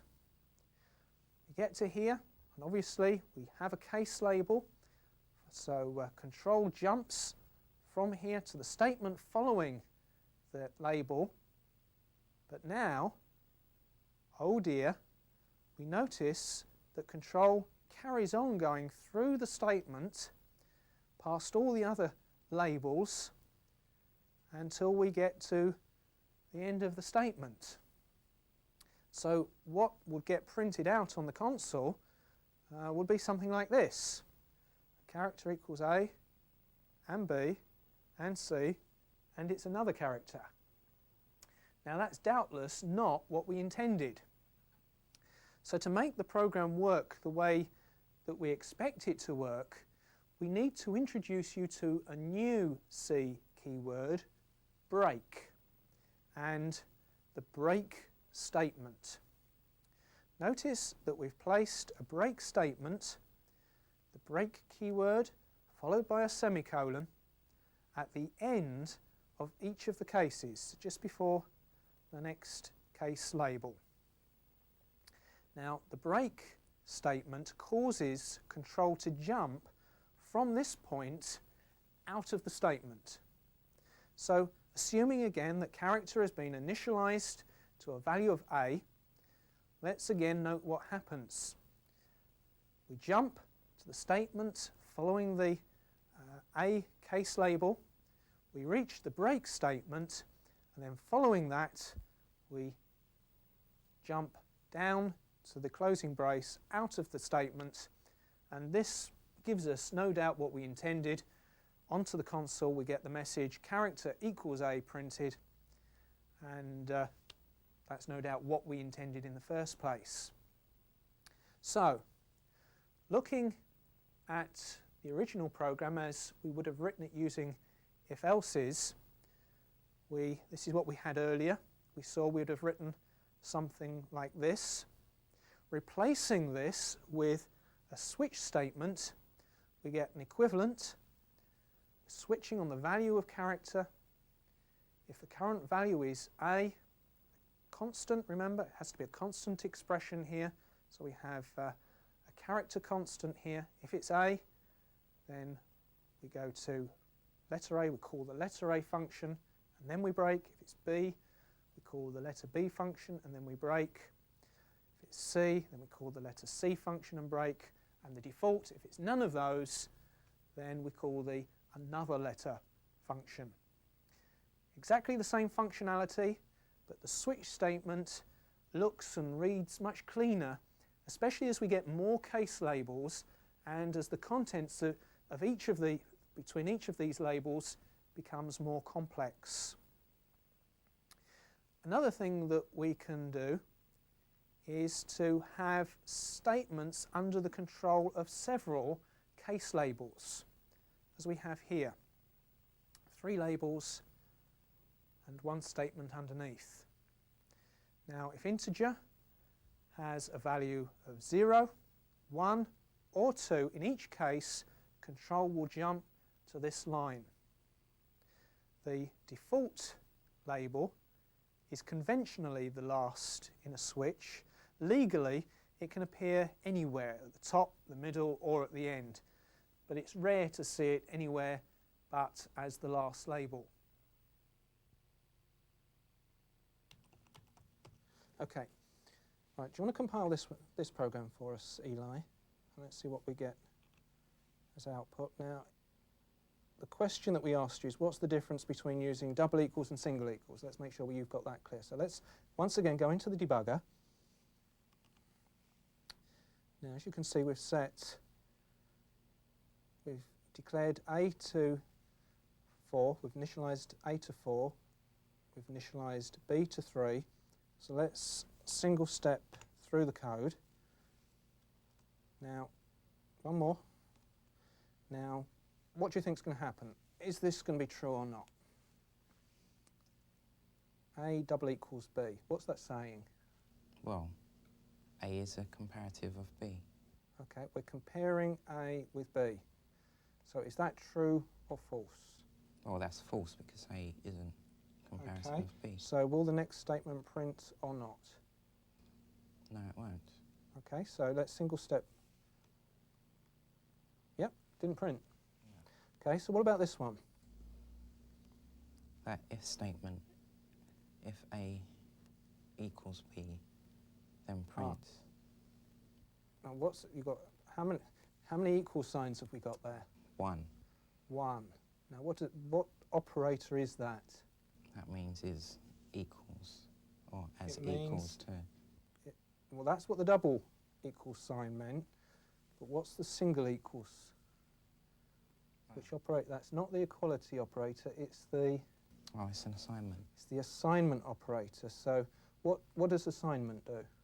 Well, it assigns that to a value or a number. Okay, it assigns one value to something else. So B is 3. 3, so we're assigning 3 to A. A. Now in C, we've said that everything other than 0 is true. So what is the value of A now? It's 3. 3. So is 3 true or false? Is 3 other than 0? It's true. So a single step and see, do we print the next line? Yes, we do. Yes, we do. So it's very common to get those two operators confused when you're learning C, that everyone, it seems, at least once writes if A single equals B, meaning equality, but it isn't equality, it's assignment. So that's why we say that you need to be very careful to keep these two operators distinct in your own mind, and keep looking over and over again at what you've written as to whether what you've actually written is what you mean. Okay, let's have a look and see what happens here, Eli.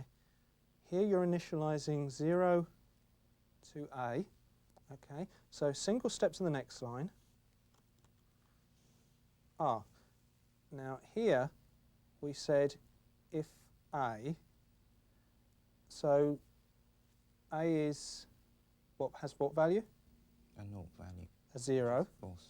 Which is false. So you would expect the next line not to execute, but it is executing. Now the question is why? Can you see anything odd about what we have there? Something different, for instance, in this if statement to the previous ones that you've coded? Well, you haven't got an assignment to it. That's true, but there's something else at the end there. See the colon. A semicolon. So what have we said? The semicolon goes at the end of this statement, not at the end of an if statement. Of the if line, at the end after the condition. So what we need to do is take that semicolon out and then run the program again, and then it should work the way that we expect.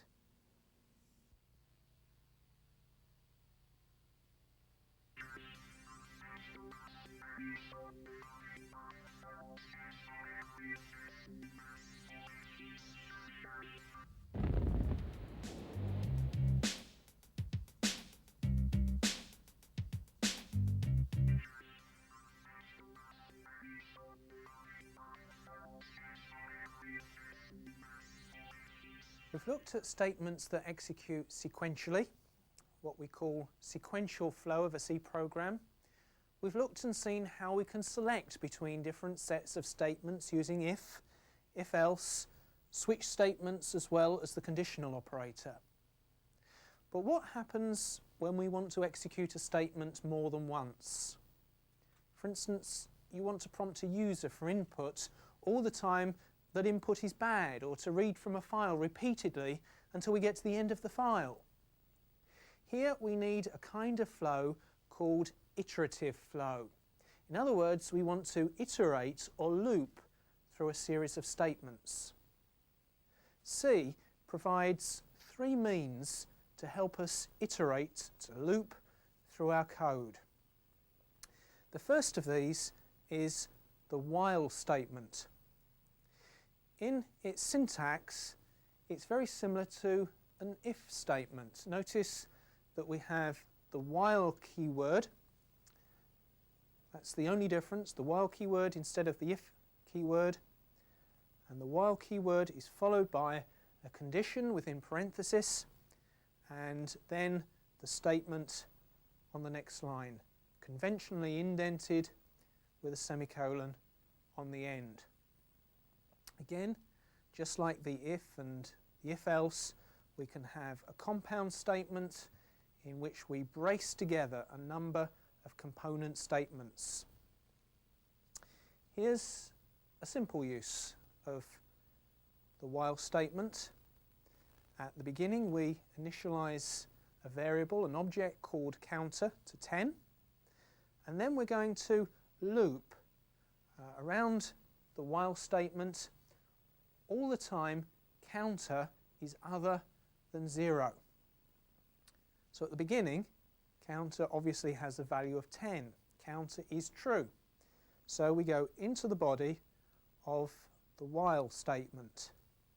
And here we decrement counter by 1. We take 1 off its value to make it 9. Then we print out a message, and back we go to the top of the loop. Is 9 true? Well, obviously, yes it is. It's other than 0.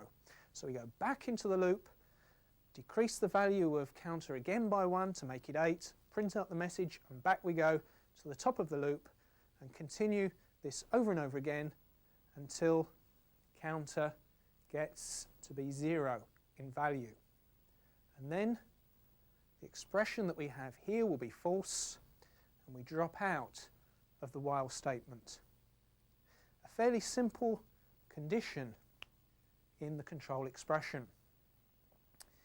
Here, the control expression is more complicated.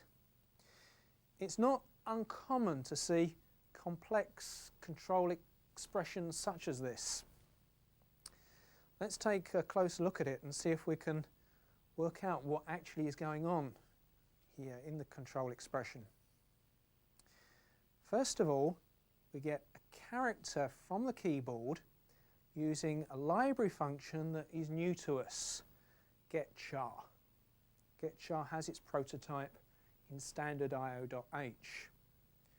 And the character that we get from the keyboard is assigned to a variable, an object, char, character, and this variable character becomes the input to a library function to lower, which converts it, if necessary, to lowercase. It's the lowercase version of this character read in from the keyboard that is then compared with the lowercase y. And the loop continues all the time. These are not equal to each other. Now, test out how well you understand what we've just said by seeing if you can work out the difference between these two expressions. In the first, we get a character from the keyboard and we assign it to character, an object, and this is given as input to the library function to lower, and then it's compared for equality with the lowercase y. What we don't actually do here in this expression is convert the character that we've read from the keyboard to lowercase. Character remains in its original case. Now compare that with what we have in the second expression. In here, that is exactly what we do. We get the character from the keyboard, and this character is fed directly, immediately to the to-lower function. We haven't yet assigned it to an object. To-lower has it first. It is after to-lower has converted the input to lowercase, if necessary, that this input is then assigned to character. So character is guaranteed to hold a lowercase letter. And character, guaranteed to be lowercase, is then compared for equality with the lowercase y.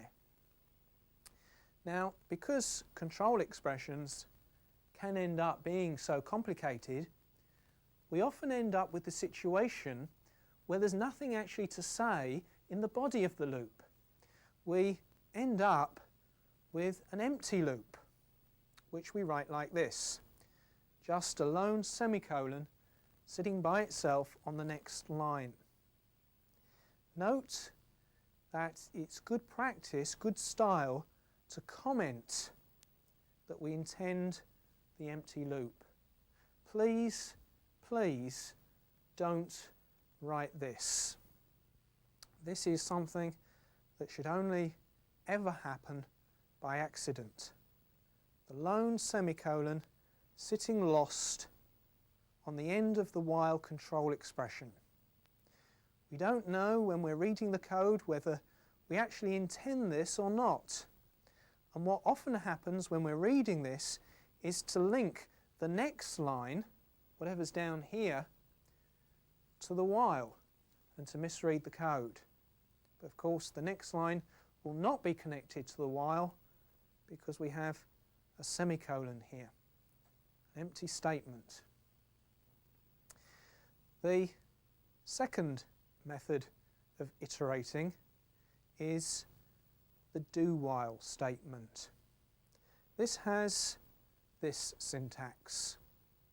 The keyword do is followed by a statement, and then the keyword while followed by the condition in parenthesis. And notice especially, because this is different from virtually everything else we've looked at, the use of the semicolon. We have a semicolon following the condition. Now, what's the difference between a while statement and a do-while? The major difference is that while has its condition evaluated at the top of the loop. So it's possible that the statement will never be executed in a while statement.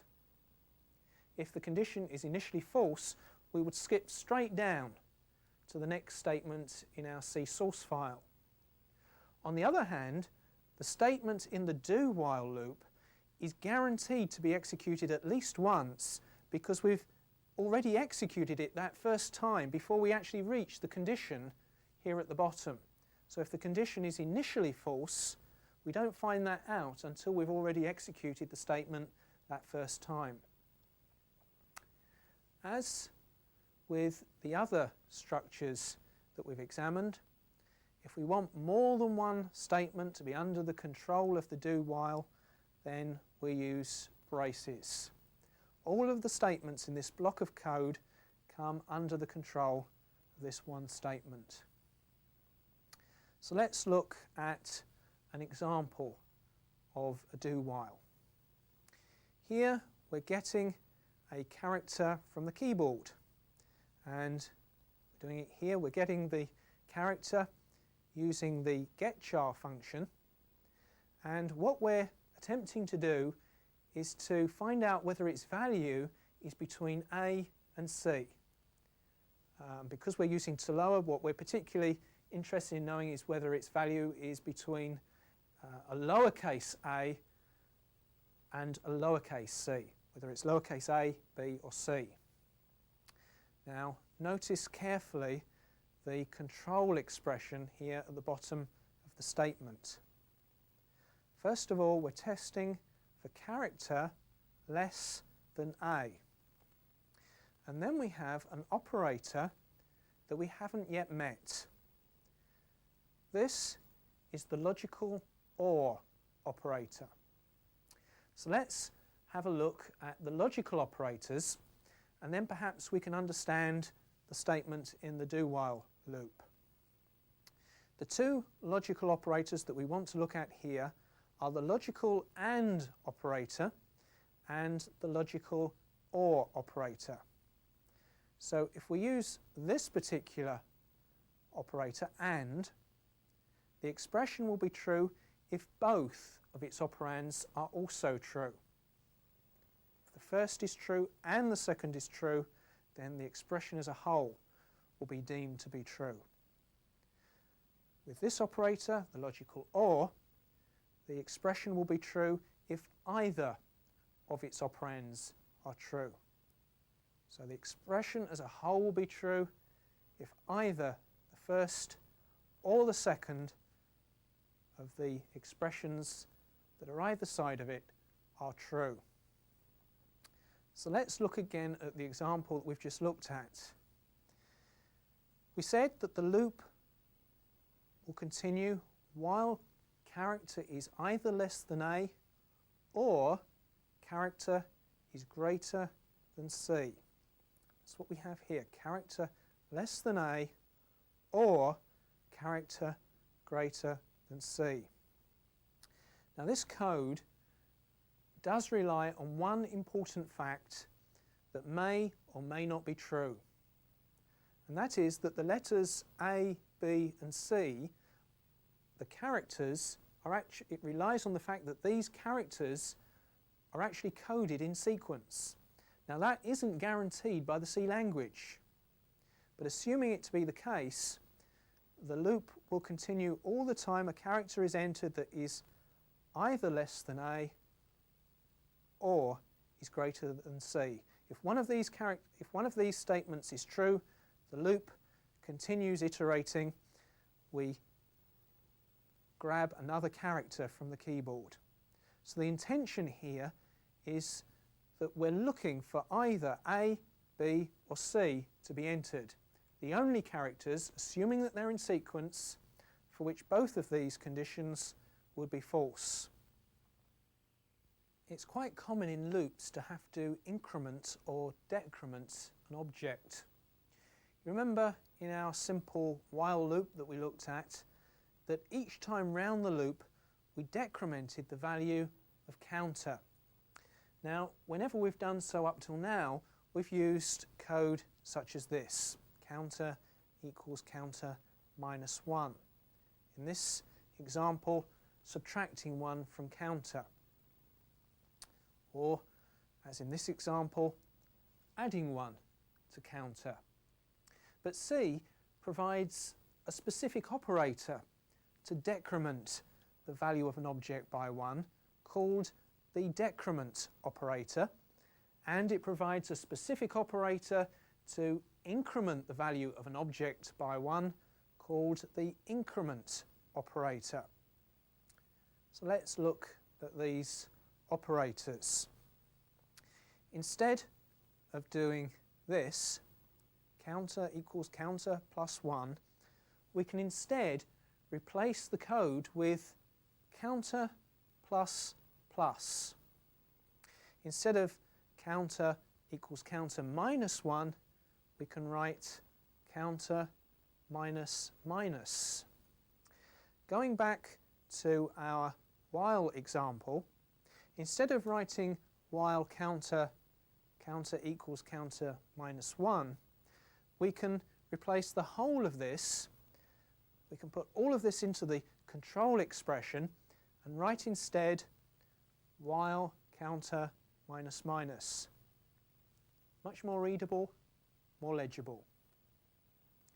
There are two versions of each of the increment and decrement operators. One where the operator appears before the object, and one where it appears afterwards. The former is called the prefix, in this case increment operator, and the latter is called the postfix, again in this case increment operator. And of course there's an equivalent decrement operator, prefix and postfix decrement operator. So what's the difference between the prefix and the postfix forms? Well, let's look at this piece of code and see if we can work out the difference between the two forms of syntax.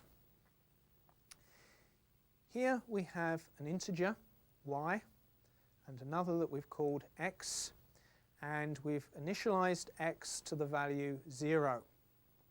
Now, the difference between the two forms is that with the postfix operator, the value of x is incremented after its value is used. So, in this case, x is 0, the value of x is 0. It's going to be that is assigned to y, but after the assignment, x will be incremented. So y will equal 0, x will equal 1. The increment operator x is being incremented after its value is used in the expression. On the other hand, if we'd written the statement using the prefix operator, the value of x will be incremented before its value is used in an expression. So the value of x is incremented from 0 to 1 first, and then the assignment takes place. So with this statement, we end up with y having a value of 1 and x having a value of 1. So be careful the way that you use these two operators, because you can end up with different results according to which you use. But what if we want to add or subtract more than one at a time? Say we want to increment our counter, our object, in steps, say, of 2. We've seen that we can write counter plus plus instead of writing counter equals counter plus 1. Is there a way, a shorthand, of being able to write counter equals counter plus 2? Well, yes, there is. There are a set of operators called the compound assignment operators, which we want to show you now. Instead of writing counter equals counter plus 2, we can write instead counter plus equals 2. Instead of writing counter equals counter minus 2, instead we can write counter minus equals 2. Instead of counter equals counter multiplied by 3, counter multiplied equals 3. I'm sure you get the picture now. Instead of counter equals counter divided 4, counter divided equals 4. Same for the modulus operator as well. Counter remainder equals 7. The increment and decrement operators, as well as the compound assignment operators, are used frequently with the third of our mechanisms for iterating, the for statement. This is used primarily in counting situations. Let's look at a problem of what can happen if we use a while statement to count. This is the kind of scenario that we need, the kind of construct that we're going to need in order to execute a set of statements a certain number of times. First of all, we need an object, a variable that we're going to use as a counter. So the first thing that we do is initialize it. We have an initialization. Then, in the control expression of a while loop, we're going to check that it hasn't reached a certain value. In this case, we're checking that x hasn't yet reached 10. And we're going to loop through the body of the statement 10 times, so each time round we check whether the value of our counter is less than 10. And when the counter reaches 10, we're going to drop out of the while loop. Finally, somewhere lower in our code, we're going to increment x, the counter, so that it actually counts. So you know we have 3 different parts, 3 different expressions that are required in order to count. First of all, we have an initialization. Next, we have a check. And finally, we have a count. So what's the problem? The problem is that, generally speaking, this line of code drifts away from the other 2. Now, you may not think that the problem is too great from looking at this example, but that's because the body of this loop is small. But when we get a big while statement, maybe 40 or 50 lines in length, our incrementing object, where we're incrementing, can become very distant from these 2 expressions here. This is going to be way down, a long way from here. We're going to have a lot of code between these 2 expressions and this one. And when we're reading this, we're going to have to search through the code, looking to see if maybe there is an incrementing going on further down, and if so, what's being incremented and by how much. What a for statement allows us to do is to put all 3 parts of the control in a single counting expression, all in the same place. We have the initialization, check and the count. 3 expressions, all in the one control expression, and you notice that they're separated by semicolons. So the syntax of a for statement looks like this. The for keyword followed by a control expression in parenthesis, followed by a statement, or of course by a compound statement. The only complication, as we've just discussed, is that the control expression has 3 parts. One that is executed once at the beginning of the statement, the initialization. One that is executed before each iteration, where if we evaluate this, is this true? If it is true, then continue iterating round. If it's not, then drop out of the statement. And one expression that is executed at the end of each iteration, usually incrementing or decrementing a counter.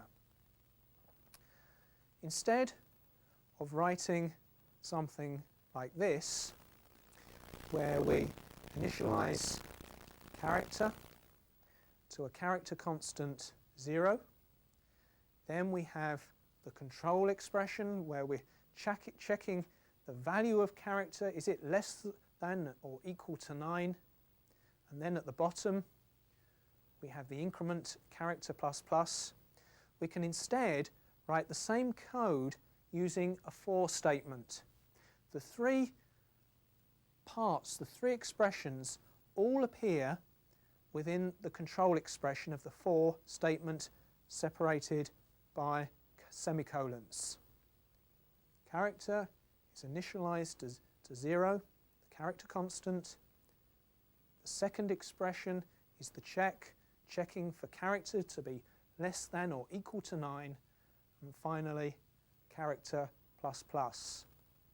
Although the incrementing still takes place at the bottom of the loop, for syntax purposes it appears at the top of the loop, which makes the whole thing easier to read.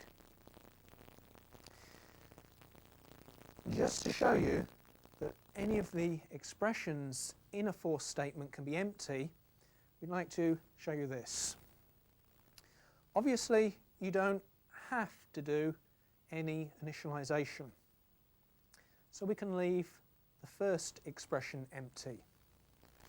We don't have to increment any variables. So we can leave the final expression empty. But what of the middle expression? Notice there's nothing there either. What actually happens here is that the compiler will replace the emptiness with true, with the value of 1. So this will continue looping over and over again. And because there's nothing in the body of the loop either to end the loop, this is endless. It's equivalent to what we have here. The 2 expressions mean exactly the same thing. I hasten to add that these are the kind of things that you do by accident and not on purpose. Finally, we'd like to mention to you what we might do if we need to use 2 expressions. Say we want to implement 2 counting variables at the same time within the same for statement. We can do this using the comma operator.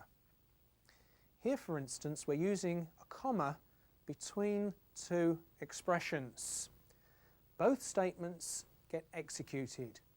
I gets initialized to 0, j is initialized to 10. And the 2 expressions, as you can see, are separated by a comma.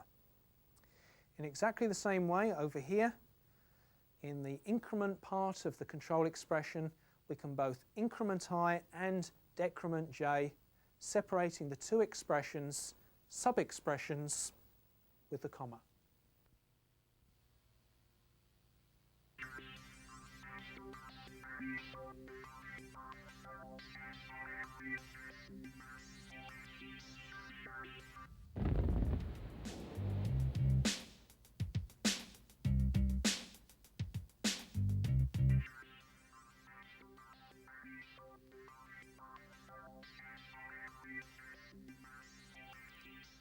So we now understand how to select between different statements, or maybe different sets of statements. We can loop, iterate through statements a number of times. What else can be left?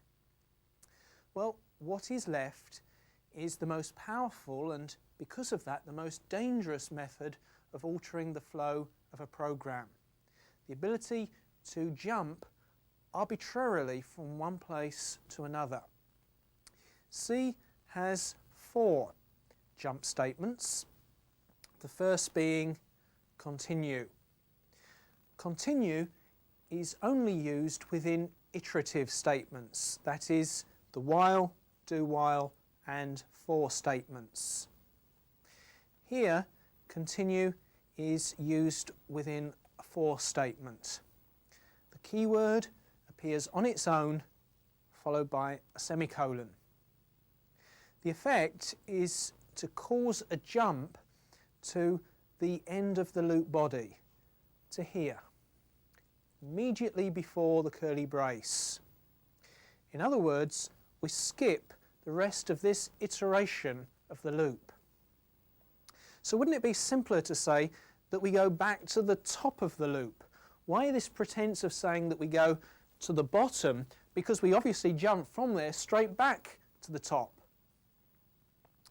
The reason is because of what happens at the end of a for statement. The final expression here needs to be executed to increment or decrement the counter. In this case, x needs to be incremented. And, as we've said, this occurs at the bottom of the loop body before we loop back to the top. So, when we execute a continue statement within a for statement, this final expression is executed and then control jumps back to the top of the loop. A continue statement is rarely essential, as it often becomes redundant simply by reversing the logic of a condition. Let's look at this example here. We're reading a character from the keyboard and we're going to continue looping until we get a lowercase y. Each time we print a message from within the loop body. Now, the interesting thing is that without this test here for a new line character, without these 2 lines, this message usually prints twice each time we don't get a lowercase y. Why? The reason is because getChar is normally buffered, which means that the operating system only gives our program the input after the enter key is pressed. So there are 2 characters in the input queue, both the character typed plus the enter key. Now, we don't want the enter keystroke to generate the message about the wrong key, so we catch it. If we have the new line character, forget it. Go back and read another character from the keyboard. But we could eradicate the need for this continue statement by reversing the logic of the condition here. Rather than saying if we have a new line character, continue, we might also have written if the character is not a new line, print the message. Now, whether this is preferable comes down to your and my own preferences to style.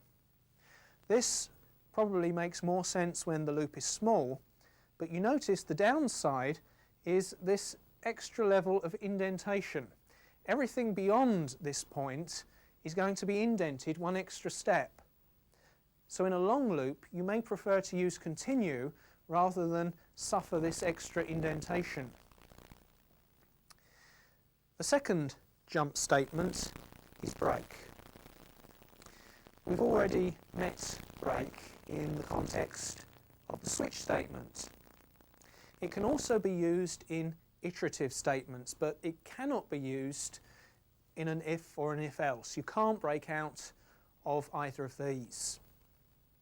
As we saw when we looked at the switch statement, the effect of break is to cause control to jump to a point just beyond the final brace of a statement. So if we have a break within this statement here, it will cause control to jump to there, to a point just beyond the final brace. Again, let's go to an example. I'd like you to imagine that this time we want the user either to type the lowercase y as before, or to type the same letter twice in succession. So in the control expression, we're checking for that lowercase y. We loop all the time we don't have it. We remove all the new line characters that we may get entered, and here we're looking for whether the character that's been entered is the same as the previous character. If it is, if they're equal, then we escape from the loop. We break. That's regarded as good input. If not, then we assign the character to the previous character so it can be used to check with the next character that's going to be entered. The third jump statement is return. We've already said about as much as we need to about return. Return returns control to a calling function, or if it's used within main, back to the operating system. As we've seen, a value can be returned to signify success or failure, the value of a calculation, and so on. We'll look at return some more when we look at functions in more detail in the next section. Finally, goTo. goTo allows us to go to where we like within a function. Now, before you get too carried away, it has to be said that goTo is much frowned upon. If you use it, you will be criticised, and often for good reason. It's often used as an escape hatch for sloppy programming. The structure of the code hasn't been thought through properly, and goTo gets us out of the mess. But using goTo very quickly makes our code unreadable. However, if you are determined to use it, the syntax goes like this. The goTo keyword is followed by a label. So we have goTo label semicolon. Elsewhere in the function, that label appears followed by a full colon. So if this condition is true, control will jump from here to the label. Note that you can only jump to somewhere within the same function. And as control jumps to the statement following the label, you couldn't jump here, for instance, because there's no statement following the label, just the closing brace. To do this, you would need to add an empty statement, semicolon, and then control could then jump to this empty statement. One use of goTo that is often justified is to escape from an inner loop. Here, for instance, we have three nested loops, three loops. Something, let's say, happens whilst we're in the inner loop, and we need to escape. Escape, that is, from this entire loop structure. Using goTo, this is easy. We just type goTo quit. We have a quit label outside of the loop, and we've escaped, Houdini-like. Without goTo, we would need to use break. But as break only escapes from one loop, there would need to be a string of breaks, all checking for the same contingency, before we could actually escape from this loop. Another warning. If you decide to use goto, beware of jumping across an initialization. Here we're jumping into this if body, and we're skipping past the initialization of I. So if we get into the body of this if statement using the goto, then I we're going to find is uninitialized. And the same would be true within this switch statement. We jump to the labels directly, and the initialization of this variable that we have here, this object, would be skipped.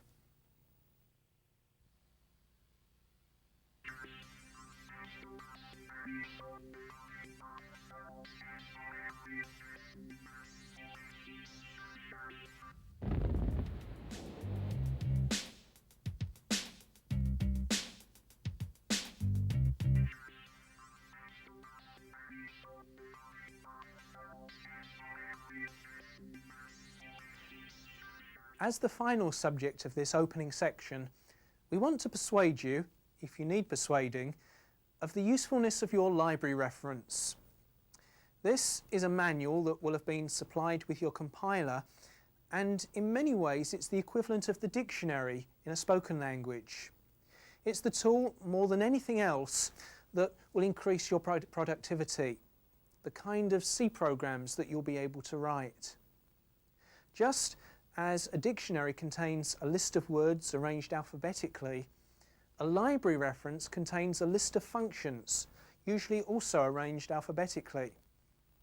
Here's an example, new to us, that will be in the library reference. Putchar. Now, the way that we've set out this example is by no means compulsory. The layout may be slightly different in your library reference, but most references contain this information. First of all, some information regarding how to use the function. We can see that we need to include the file standardio.h in order to use putchar. That is where its prototype is. We also see that putchar is expecting one argument, an int, and also note that there is an int preceding the function name. This tells us what putchar returns. It also returns an int. Functions can return all kinds of types, but in this case, putchar returns int. Next, we have a description as to what the function does. And this description tells us that putchar outputs a character, it writes a character to the standard output device, standard output stream, no, in other words, the screen. You also notice up here that the function is described as being ISO, ANSI, so this is a standard function. You may find other information here as well regarding which platforms a particular function is available for. Next, we have an example, a small snippet of code so that we can see the function being used and get a better idea of how to use this function. And finally, what does the function return? We know it returns an int, but what does that int represent? In this case, we're told putchar returns the character that was written, the character C, which was the character that we used as the argument.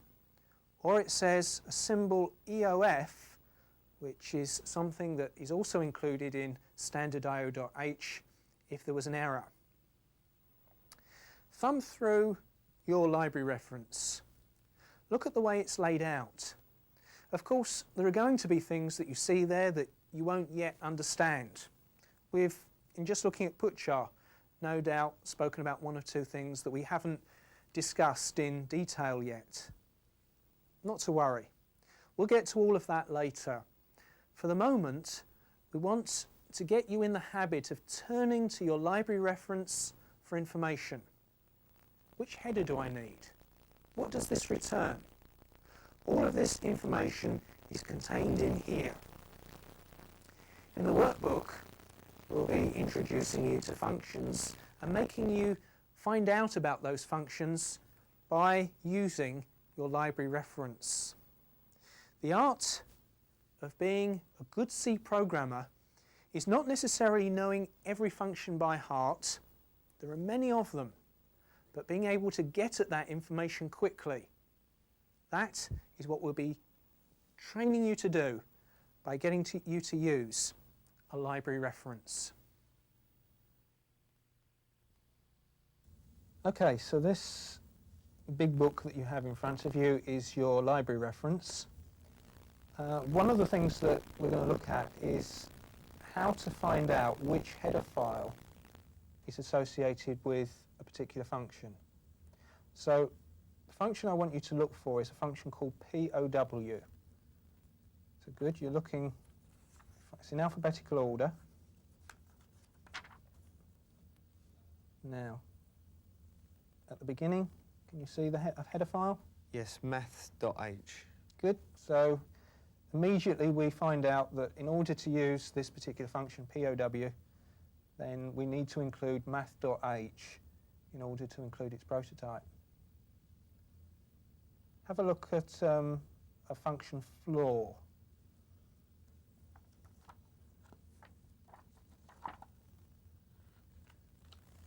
Spelt like the thing you stand on. Yeah, math.h as well. Good. And any idea what it does? What's the description there? Calculate the floor of a value. Seems like it's a rounding down. Good. So it's for a double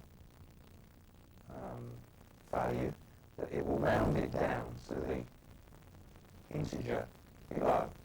And there's a matching function, ceil, C-E-I-L. Do you want to have a look that one up?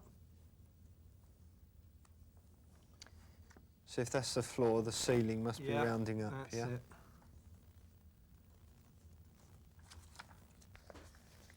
Yeah, calculating the ceiling of a value. And again, do you notice the header file that we've got for it? Math.h. Yep, so all of the mathematical functions include math.h. There are 15 different standard headers, and many of them have a theme.